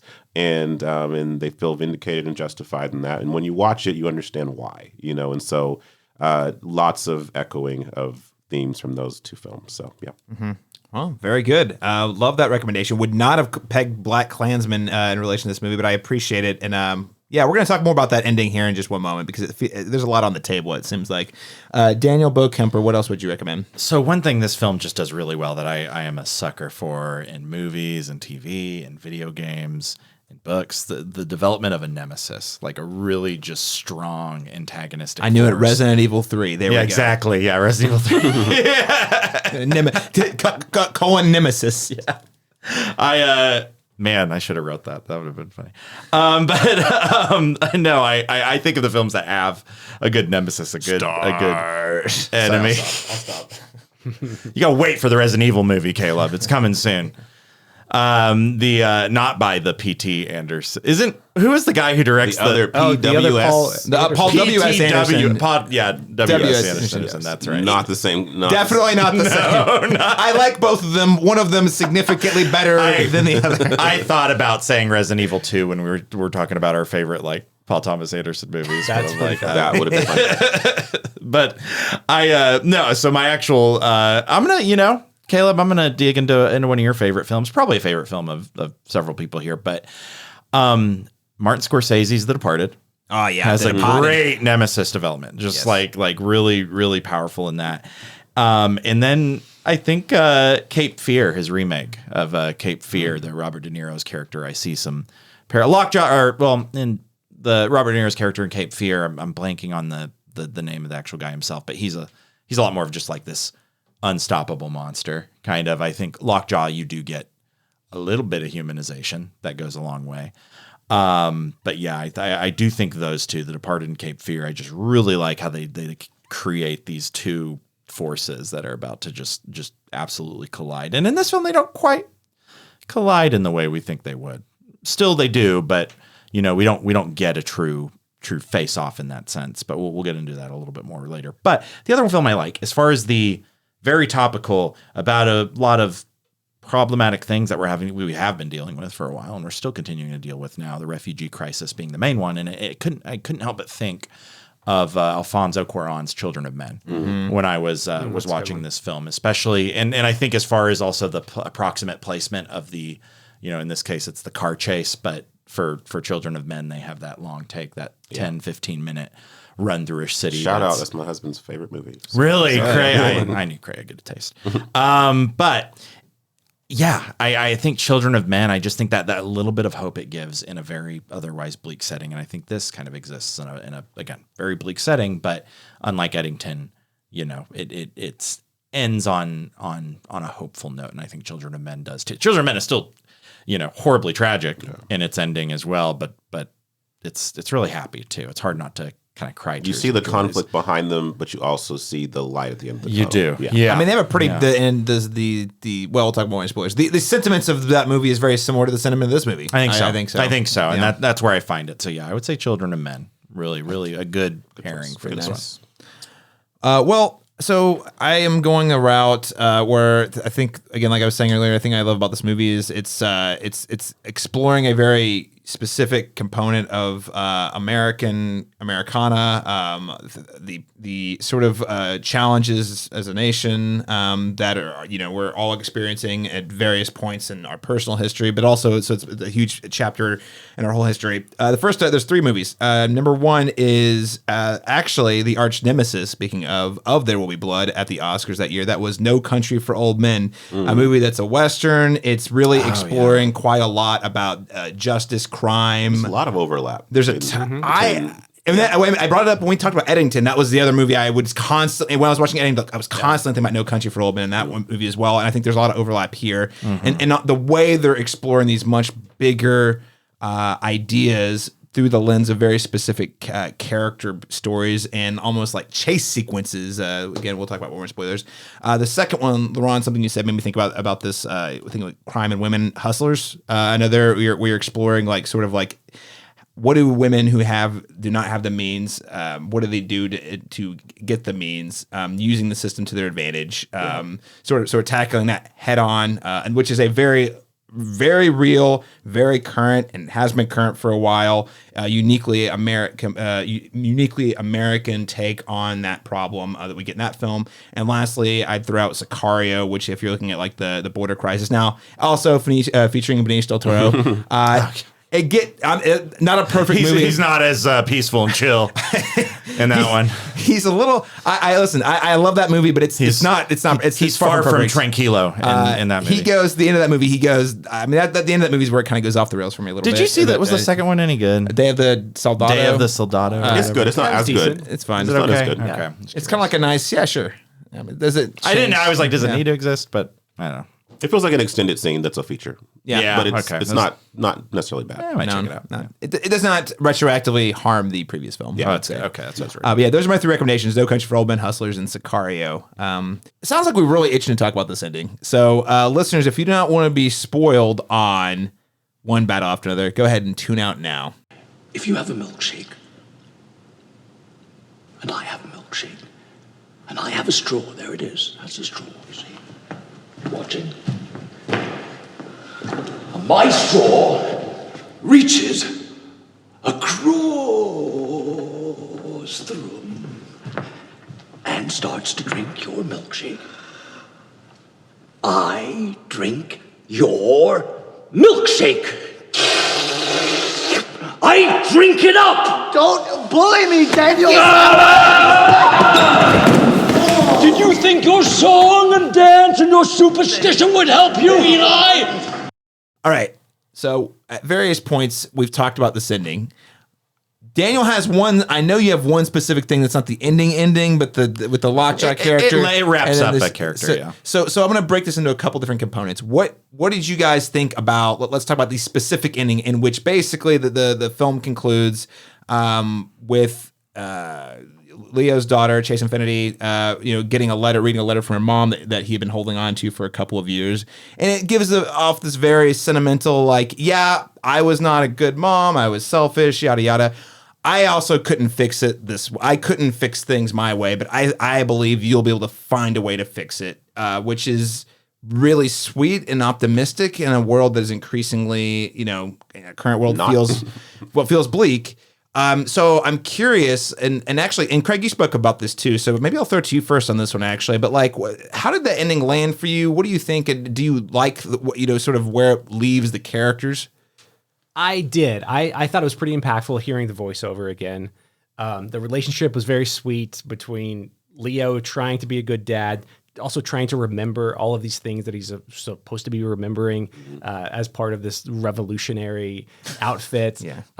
And then he wants to empower her to also make decisions. And he's like, in the middle of that fight where he's like, well, good for you for standing up for yourself. But nevertheless, I'm the father and you have to listen to me. I liked it. I love the use of American Girl, Tom Petty, maybe a little reference to Jonathan Demme. I know that PTA adores him as a filmmaker, and that was used in Silence of the Lambs. I don't know if there's anything to that, but I appreciated the ending. I mean, there was a little cynical thought of me like, oh, was this not the original ending, and this is a result of some test screenings? I don't know if that's the case.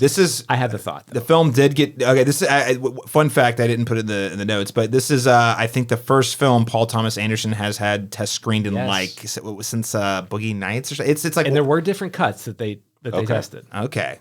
Interesting. That makes me excited about the director's some director's cuts. Release the PTA. Oh wait, we already got one. I've got a question about Deandra. So the Regina Hall character, she's interrogated by the military presence. I don't know who that guy is, but he's fantastic. Yeah.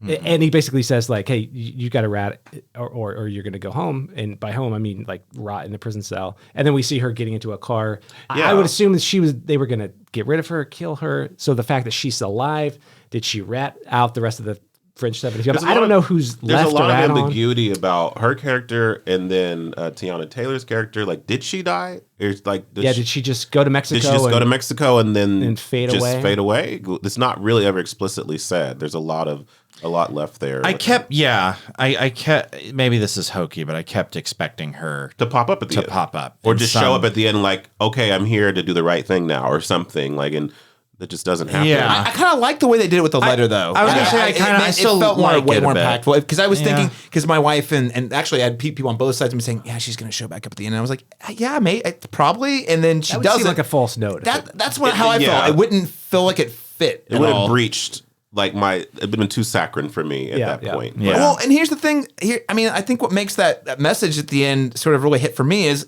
you got to be real. Her mom, she was a bad mom. She was like, there's a whole scene where Leo's trying to take care of her, and she's like, I want to go out and fight a revolution, and you can't stop me, or you can't tell me what to do. And he's like, it's our family, and she's like, I don't care. And she does. rat them out. Not saying that's an institutional problem that puts in that situation. And they're at odds but because he's trying to save the nuclear family. Right. And she's trying to disrupt this larger existential issue, and she sees it as her driving, this is the most important thing I'm ever going to do. Yeah. Even more than being a mom.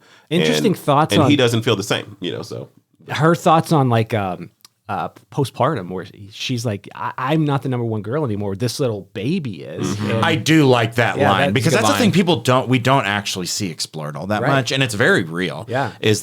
Is it weird for me to be she says something along the lines of, is it weird for me to be jealous of my daughter? Yeah, or shameful for me to be jealous of my daughter, but that is such a real thing, and I appreciated the film for taking that realness. Yeah. But yeah, well, that's what I think. The thing is, the way they bring it back at the end feels really authentic to me, which is to her too, to what she would be doing at that stage. Mm-hmm.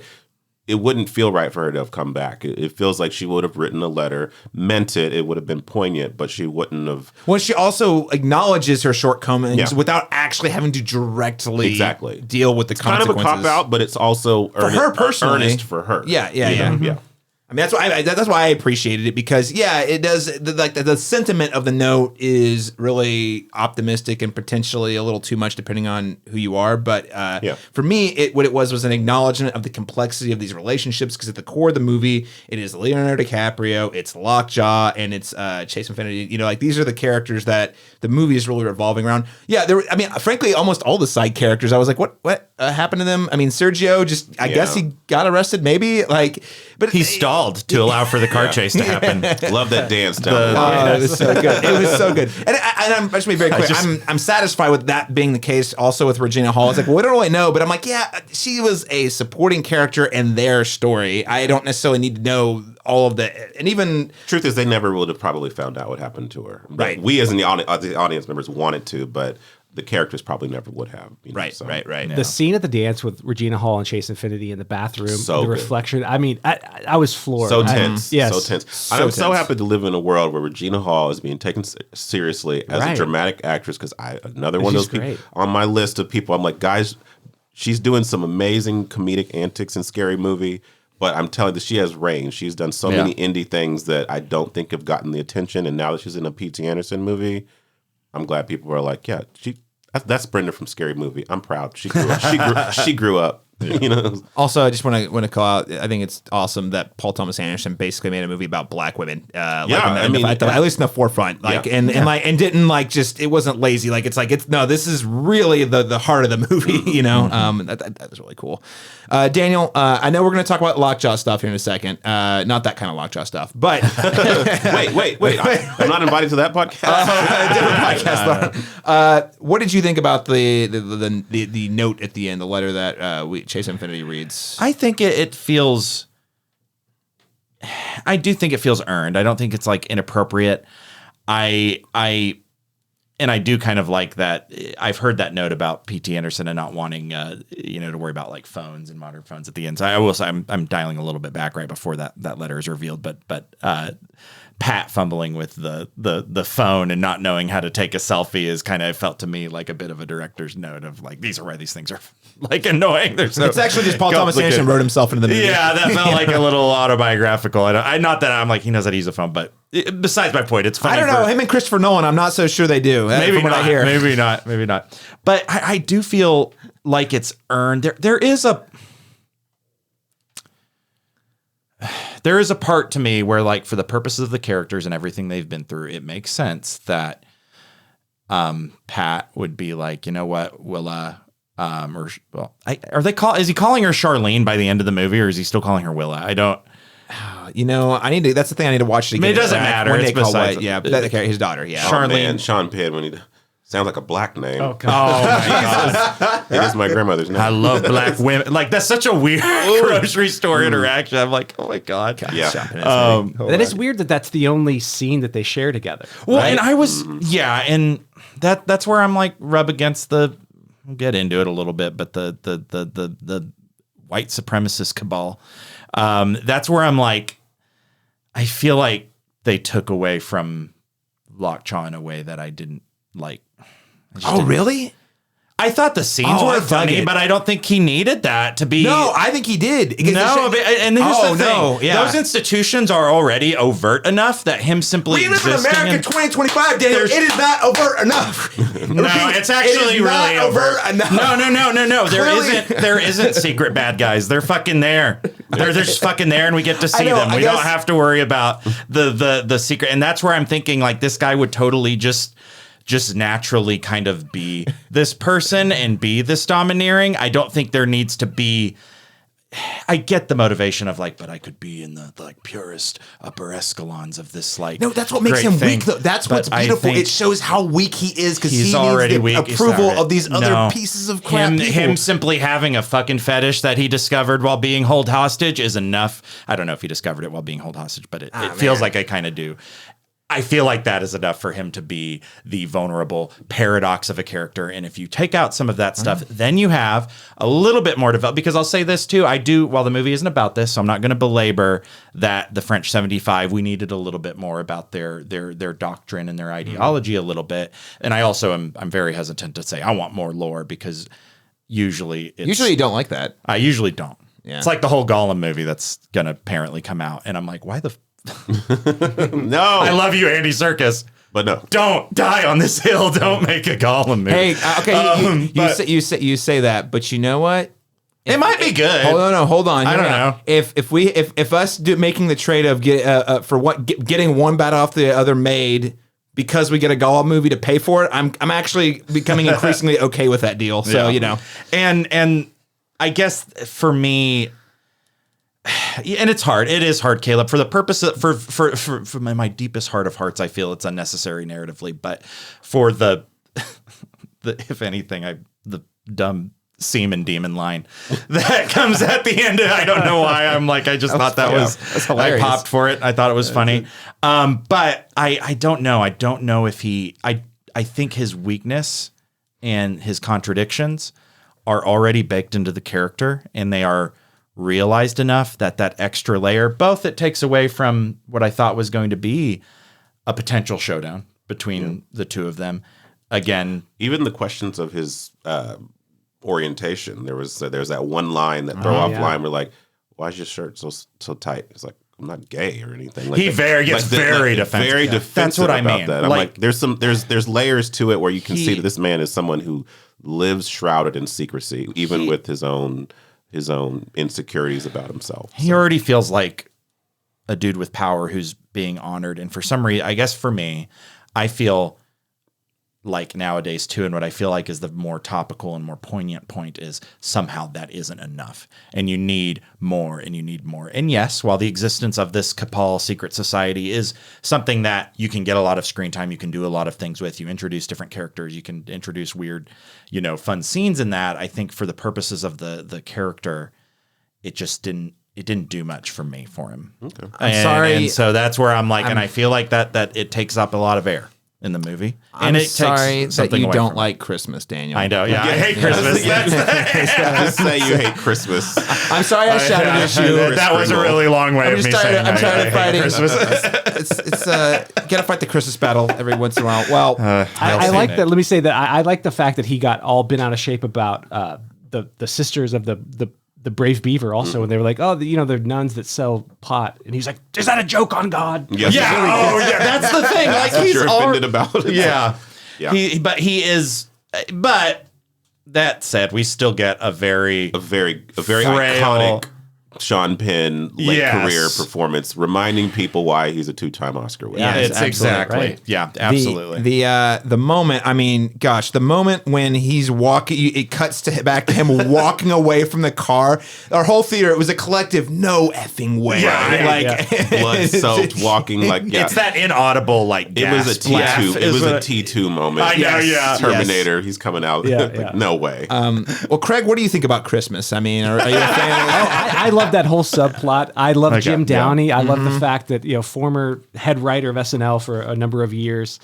He shows up in a brief role in There Will Be Blood, and he's got this role as Sandy in the I thought Tony Goldwyn, or is it Goodwin? Yeah, Goldwyn. yeah. Phenomenally cast as Yeah. that character as well. Yeah. I really dug the Secret Cabal. Maybe too Yeah. well. I was like, he's a doing this little role. too well. I will say the Ralph Lauren polo Charger sawed-off Oh, shotgun. my gosh, that was it's so like cool. I'm like, okay, this is kind of cool. Like Yeah, I can't yeah. deny it. But Don't tell me that wasn't the biggest holy shit. One of several holy shit moments in the third act where I was like, I don't know who's in that car, Yeah, but who's this lady? What's this house? Oh, another tunnel. Okay. Yeah. Behind the golden doors, in the Yeah, basement. yeah. Yeah. Yeah, Oh the my gosh. scope of this movie is kind of insane. It really is. Just moment to moment, it just grows and grows. Yeah. one thing I did want to say though, we're talking about the letter. I am slightly. It's just complicated and it's kind of feel good, but there's a part of me that's like, man, because at the end, it's really Willa is leaving to participate in a protest or some kind of. She's like responding to an emergency response for the French 75 or some iteration of that. something like that, and I'm like, man, it's hard for me to be like, well, you could die. This is dangerous. You're smart. You're capable. And that is those you kind of have to let go of your children and let them be adults eventually. But there is a part of me that's like, and I don't have kids, but my brief stint in dog ownership has taught me that I'm like, I am a horrible helicopter parent. And I feel like I would just be like, no, you're staying inside. You're staying Well, inside but and no, watching but- movies. I don't know. I mean- There's something for me that was a little hard to celebrate. But then I'm like, it still feels good. So I don't know. No, I mean, I'll go back. I'll push back just a little bit. I think that's true to both of the characters. One, because Leo himself was a revolutionary fighter. He fought it. He knows what it feels like to need to do that, number one. And two, he knows who her mom is, which is a woman who you could not just tell not to do something, Yeah. And so it's yeah. Is he a bad parent for not stopping his daughter from marching into some violent situation? I mean, yes and no. In some ways, you also have to let go. That's the It's whole beyond point. good and It's bad. kind of the It's whole like, complicated, here, I'm yeah. going to give you some condoms, make good choices. That's You kind should- of that. You shouldn't do it, but you shouldn't do it, but at least be safe. Right. You know? Yeah. Well, that wasn't the analogy I was thinking of, but yes, that is accurate. Works very well. I don't know, Laurent. I'll also go back to the Christmas subplot because I think it's important because from what do I think it's hilarious? Yes. Do I love all the secrecy? It feels I love it, but also for me, it sort of indicates there are these unseen forces. In this case, it's a white supremacy Christmas themed group. You mean our Congress? I'm sorry. That's what I'm didn't say saying. it. Okay, I just okay. Yeah, sorry, but that's what I mean. They do it doesn't feel it feels like the secret's out and now it's like very. I feel like to answer what I think you're getting at is I think it was part of this movie is also, as we mentioned, it's also very funny.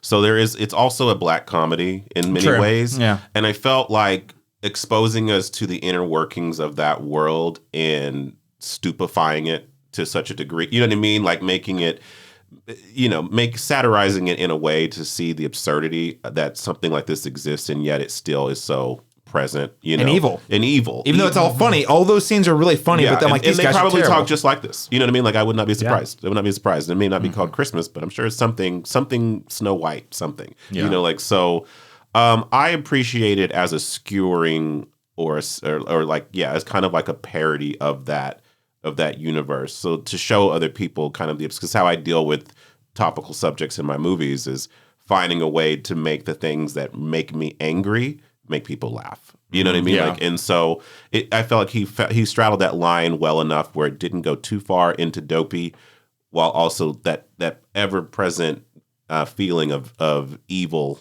is still baked into it, if that makes sense. So Yeah. I think the evil's it's mirrored in the protest scene with the police also when they bring out the officer dressed like a protester Yep. and he's Yep. inciting the violence Yeah. just so they can also beat up the protesters. Yeah. And you're like, did this come? Are we sure he didn't just write the script yesterday? I Right. mean, honestly, that's why it feels so of the moment. Even though he's been trying to get this movie made for like 10 years. So I don't know.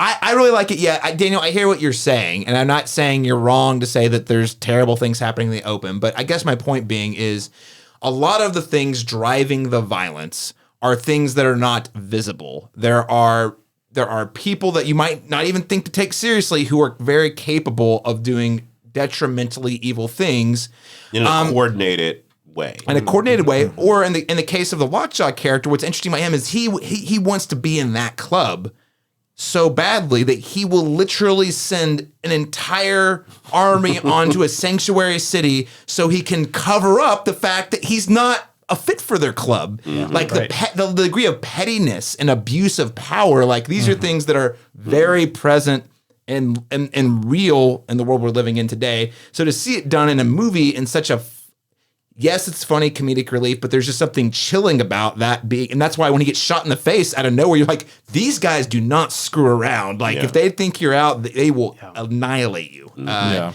And so for me, that was where I thought it was a really important component to what makes this movie an American classic. It's capturing a moment in our time in the world we're living in today, and that's part of it. For me, it's the war room scene in Kubrick's Doctor Strangelove. Doctor Strange. That's what it gives me the vibe of. Absolutely. It's like here, there's this really awful thing happening, but we are laughing at how crazy and ridiculous it is that it even happened. Yeah. Yes. There's no fighting in the war room, generally. Exactly. Yeah. We got to clean everything out. It needs to be clean enough to eat off the floors. There you go. Oh my, yeah. God, some of those lines. Jeez. I like those lines. It's complicated for me. I guess maybe if it was framed a little bit differently, as if they were like actually like actively like, you know, hanging out in a Capitol building or something like that, there might be, I don't know, but I'll see it again and I'll give it a sincere. If it didn't work for you, man, that's fine. Yeah. I'll just disagree respectfully. That's fine. After That's I fine. clap and yell at you. We had to have one last. We had to do it one last time. In this room. It's true. It's not nearly as fun to do remotely. Trust me. Well, okay. I had a bunch of other stuff I wanted to talk about, but I feel like we kind of hit on a lot of the things that I wanted to touch on. One thing I do want to discuss a little bit is sort of how I think Paul Thomas Anderson is so good at using Americana in his story. And again, I keep saying not like American because it's like American just comes with all these different like meanings, interpretations, again, patriotism, jingoism, all that sort of thing. I'm talking about like the way he's able to use this car chase. You're this Which one? There's two great car chases. Actually, you're right. There are two great car chases. I think very specifically- different car I think chases. specifically the last one. The last one, for me, is it's big open highways. Okay, so you know, here's the thing. We're not the only country that has highways, of course, but I don't know. You guys have all traveled to other countries. Like one thing, the more I travel, the more I'm like, it is sort of unique that we have our entire infrastructure is built around these big highways, right? Versus like public, like buses or trains.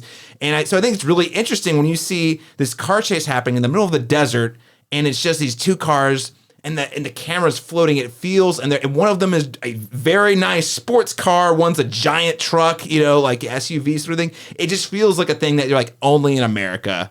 Would this would you see something like this? And he's able to bake that into the story and sort of able to provide a commentary about the country, even on an aesthetic level. So I don't know. That's like one example that's come to mind. But like, what do you guys make of his sort of use of Americana in this film? But really, any of his films. I mean, I feel like specifically in this one, it does feel like this is sometimes feels like a cross-country neo-Western in a sort of way, with like a modern sensibility. And there's so many contradictions that I love in this. Like there's the nunnery that we mentioned, you know, like, and they couldn't be more like they're smoking joints, you know what I mean? Like they're saying cuss words, you know, like, so there's that certain degree of just like how he's referencing things that we're so used to, but he's applying it to these modern issues. And I found this to be just such a nice, refreshing, like, I don't know, like that's the timelessness that kind of comes with this. Is it's referencing the past while also commenting on the future, at the same time. And I think that's what's going to give this legs as time goes on, because while it is, you could imprint or project whatever era you want to utilize it and extrapolate meaning from it.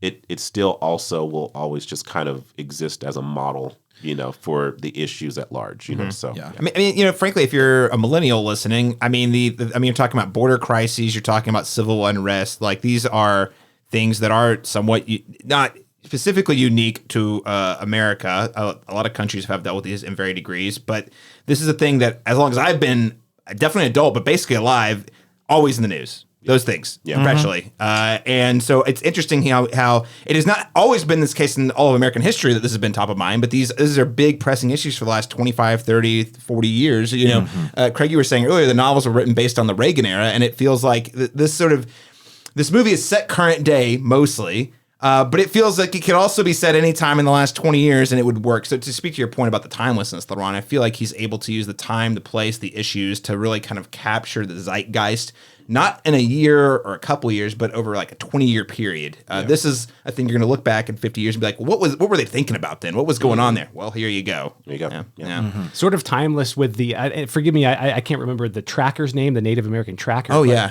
That whole storyline of the guy in the white car. Yeah. So reflecting the past. Like, this is something in a story in a Western that could have been told in 1888. It still kind of works for 2025. Yeah, absolutely. It really sort of sets this post 2001, I guess, like post 9/11, whatever you want to call it. That particular, it actually feels like an era within the frame of this film, I think, and especially when you put ultimately a multi-generational epic within that. And I don't think there's a lot of films that I've seen that are, essentially contemporary that feel like they can maintain that scope, that they really define this as like we're not just in modern times. It's because, I think it's easy to think as technology develops and as phones become more prevalent, as social media, we begin to feel in some ways a little homogenous in a lot of our approaches, and especially like modern films, very few films nowadays, even if they're really, really, really good,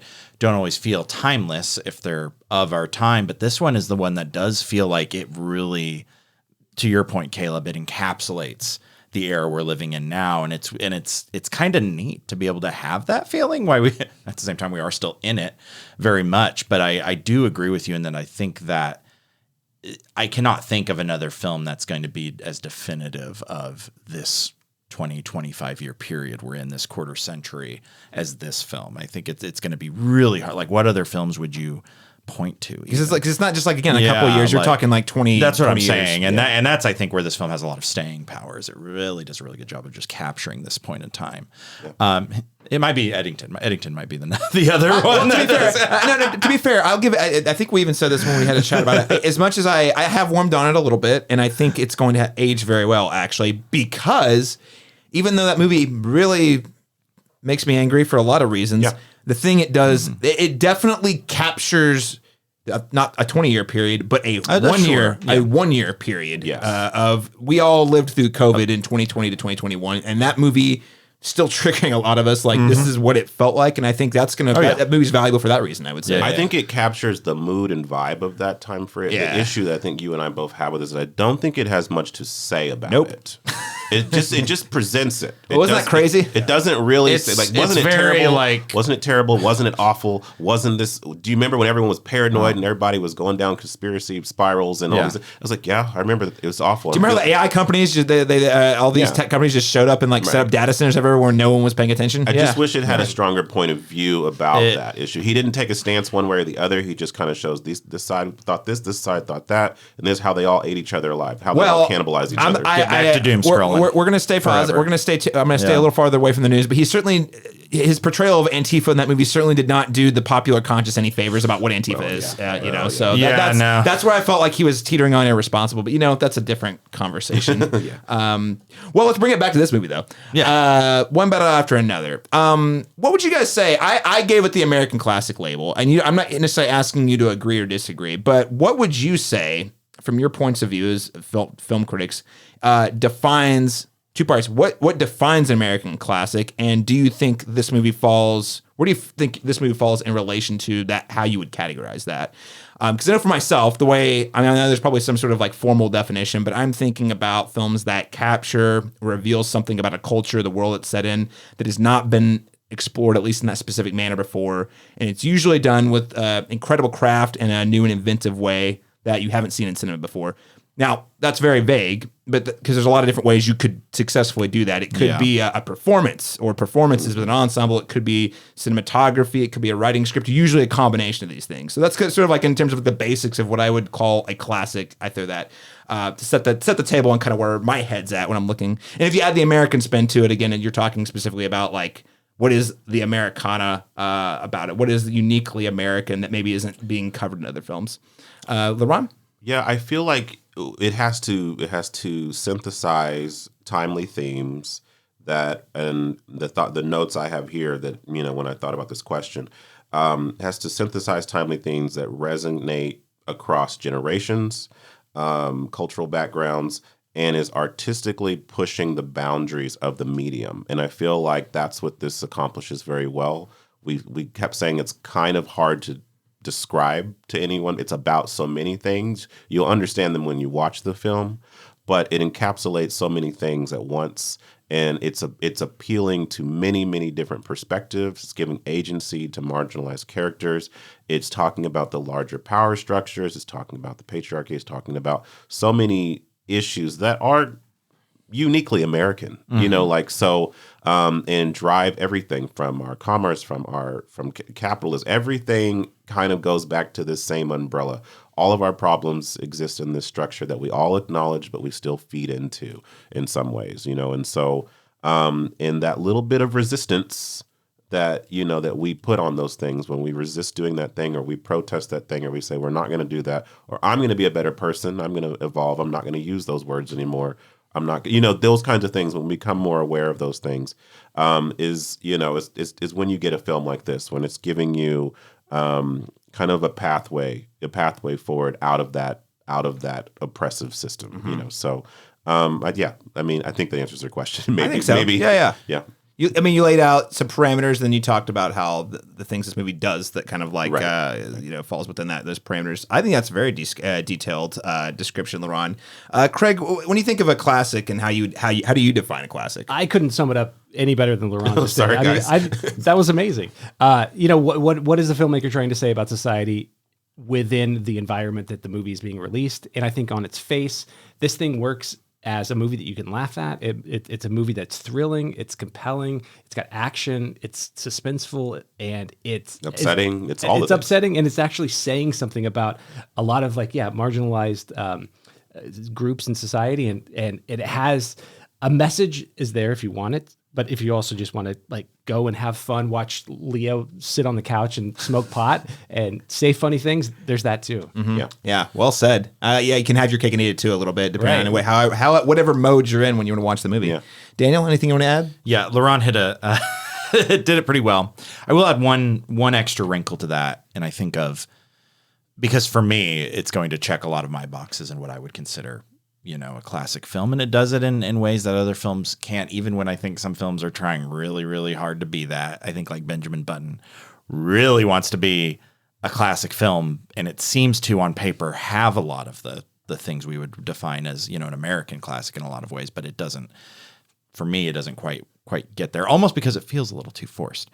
At the same time, this feels like it grossly benefits films that came out before, and I think of the films that have just immediate connotations, even down to an individual word. So if I say mafia or mob, we're all gonna think The Godfather probably. Like there's not, there's other films, there's other great mob films that are all arguably classics, but there's gonna be one that kind of sticks out. If we see, but when you see the commercials on Mafia Week on AMC, you're like, well, yeah, it's always The Godfather. It's always Scarface. Yeah, space. It's going to be like Star Wars, maybe 2001. There's going to be. Scarface is a good example. It's like one of those films, and I'm trying to think of where this one will be. And again, it's hard. You can't. Even though we like the phrase instant classic, I'm always like, you gotta give these things time a little bit. At the same time, what other movies are there that you can be like talking about the refugee crisis, or talk about immigration, or talking about the overwhelmingly kind of the inherent like systemic racism that's built into us? What other films make that kind of accessible? That's a great question. I don't know what you would schedule a block of films like this. That's the thing, and it's like, but this one does they kind of probably all end with Lee. I will say Spike Lee kind of checks a lot of those boxes with many of his films. General, but you know what I mean. Even Spike Lee though, he's released a lot of movies that I like, but I would not say everything he releases is a classic, even if he checks some of the boxes. Yeah, and that's it's like. And a lot of it is luck. A lot of it is just, is it the right place at the right time? And I think this film probably is to snag onto our zeitgeist, like the zeitgeist, and not let go of it. And so I think it has all the things going for it, especially what Laurent described. But I want to see what people are saying about this in 5 years. I want to see what they're saying about in 10 years. I want to see what we're saying in 20 or 25. Hopefully we're still talking about movies then. But like hopefully there's an America left to talk about. Hopefully that's not banned or something. But like that's I feel like this will end up somewhere where No Country for Old Men, or that neo-Western vibe. And I think possibly There Will Be Blood too, which is weird because it's like we're making movies like, okay, we're not living in the era of the John Waynes and the Clint Eastwoods of the world. I think these are those modern versions of those kinds of movies for our generation. If that makes sense. I just want to point out, and I'm not here to make us all feel old, but 20 years ago was 2005, and we're talking about like a couple of movies in 2007, and we already like, these are classics, and they are classics. They are. Yeah. So I can't imagine. For me, it's going to be, this in my mind sits just as tall, in some ways taller than I felt like in the moment than those films did when they hit. Because we all said we like There Will Be Blood, but I think because we're saying it now. Well, we're saying it now, but when we saw it, it was like, I really like it the first time, but it grew on us. This one, it's like it's coming out the gate, and I feel like because of its accessibility, it's already there. Yeah. And again, I hear you, and this is why at the top of my review I said this is going to sound hyperbolic, and it's probably going to make a certain portion of the internet say this movie actually sucks, really. But I do think it encapsulates the moment. It's top of it's delivering at the top of its class. It's got things to say, but it's also just entertaining. So it's very hard to argue against all of those things. Like, you know what I mean? Like, there's so many. I mean, well, again, compare it to the other film that's really the top of this year's Sinners. It's like hard to like that one also. It's great, a different film, but has so many things going for it. That one feels like it might be a classic, like as well. And so it's, I don't know. We'll see. We're getting kind of spoiled this year. Well, I feel like we're like spoiled and we're not spoiled. There's like, I feel like this year we're going to get 3 bona fide like all-timers classics, as you mentioned. I mean, I feel like I already think Sinners is going to be a genre classic, as you just mentioned. Right. I think this will be, a classic in this respective space. So, I mean, I think everyone said this year was going to be a whimper, and it's like we're going to be weak sauce. But I think we're going to have some like we're at least having some like really solid. I know, and there's 4 or 5 I'm really excited about. Well, so. And I still think 28 Years Later is. I mean, obviously, it's got the caveat of there's technically another one that's coming in a month, so whatever. But that's another one. I'm like, I feel like that's. I mean, it's got a lot on its mind. It's another thing. It captures the moment and reflects on the last 20 years in some interesting ways. And it's wielding a genre to talk about things it normally does not. Also, just so emotional. Well, all that said, we have to wrap up on a very important question here, which is this a Christmas movie, guys? Absolutely. There's Christmas music. I wish it wasn't, but I guess it is. Yeah. Oh man, I put on Eyes Wide Shut for Christmas. So yes, it's relative to who you are. Absolutely. Yes. I mean, we do Die Hard here every year in this household. Definitely Eyes Wide Shut. Maybe that's once every 10 years for us, but we've done it before. It's happened. Well, guys, hey, thanks so much for joining this review of One Battle After Another. I'm so glad we got to have a good old fun time in the studio one last time here in our Oklahoma City home studio. And I could not have picked a better group of gentlemen film critics here in the city to do it with. So thank you guys for carving some time out. And I'm so glad it was actually a movie it's not really about the liking, it's that we all felt very strongly one way or another about it, instead of ending on a whimper. So thanks for joining, guys. Dan Bokemper, where can people keep up with you and your work online? Yeah, well, here at the Cinematropolis and at Flick Attack, periodically the Oklahoma Gazette at Flick Attack. I've got a few reviews in the chamber. I know Weapons is up right now, which is again not top tier, I'd say, but like very good. I feel like this year, especially for horror movies, for whatever reason, 2025 has been hitting some at least interesting things. I'm not going to say all of them are super great, but I've enjoyed a lot of what I watched. So yeah, right now Weapons is up there. Soon will be The Toxic Avenger and probably my take on Eddington. We've talked about it so much. I have to write something about it. One thing about editing, I gotta say, it'll be a thing we're still talking about in our year wrap up for sure. Love it or hate it. Love it or hate it. Yeah. Thanks so much for joining, Dan. Thanks for being, I think probably our most regular, frequent, returning guest host. Obviously Laurent being host. I think you're probably the next up in terms of people who shows up the most. Yeah, you're also part of our annual bet. And by the way, that's for box true. office, We got to keep it. Are we keeping it going? We're gonna keep it going. Yeah, absolutely. Okay. Whose turn is it next year? Who's Laurent won? Yeah, you think you? Yeah, because you just decimated Caleb. Oh no, actually, I won. That's right. I won the Barbie year. I picked Inside Out too. Oh, that's right. Yeah. So but I think all of us, Caleb, all of us are going to be. We'll check this later, but all of us are going to be fools if we go back and listen to the results for this year so far. So, Craig Sanger, thank you so much for taking some time to join us on the show. Where can people follow you?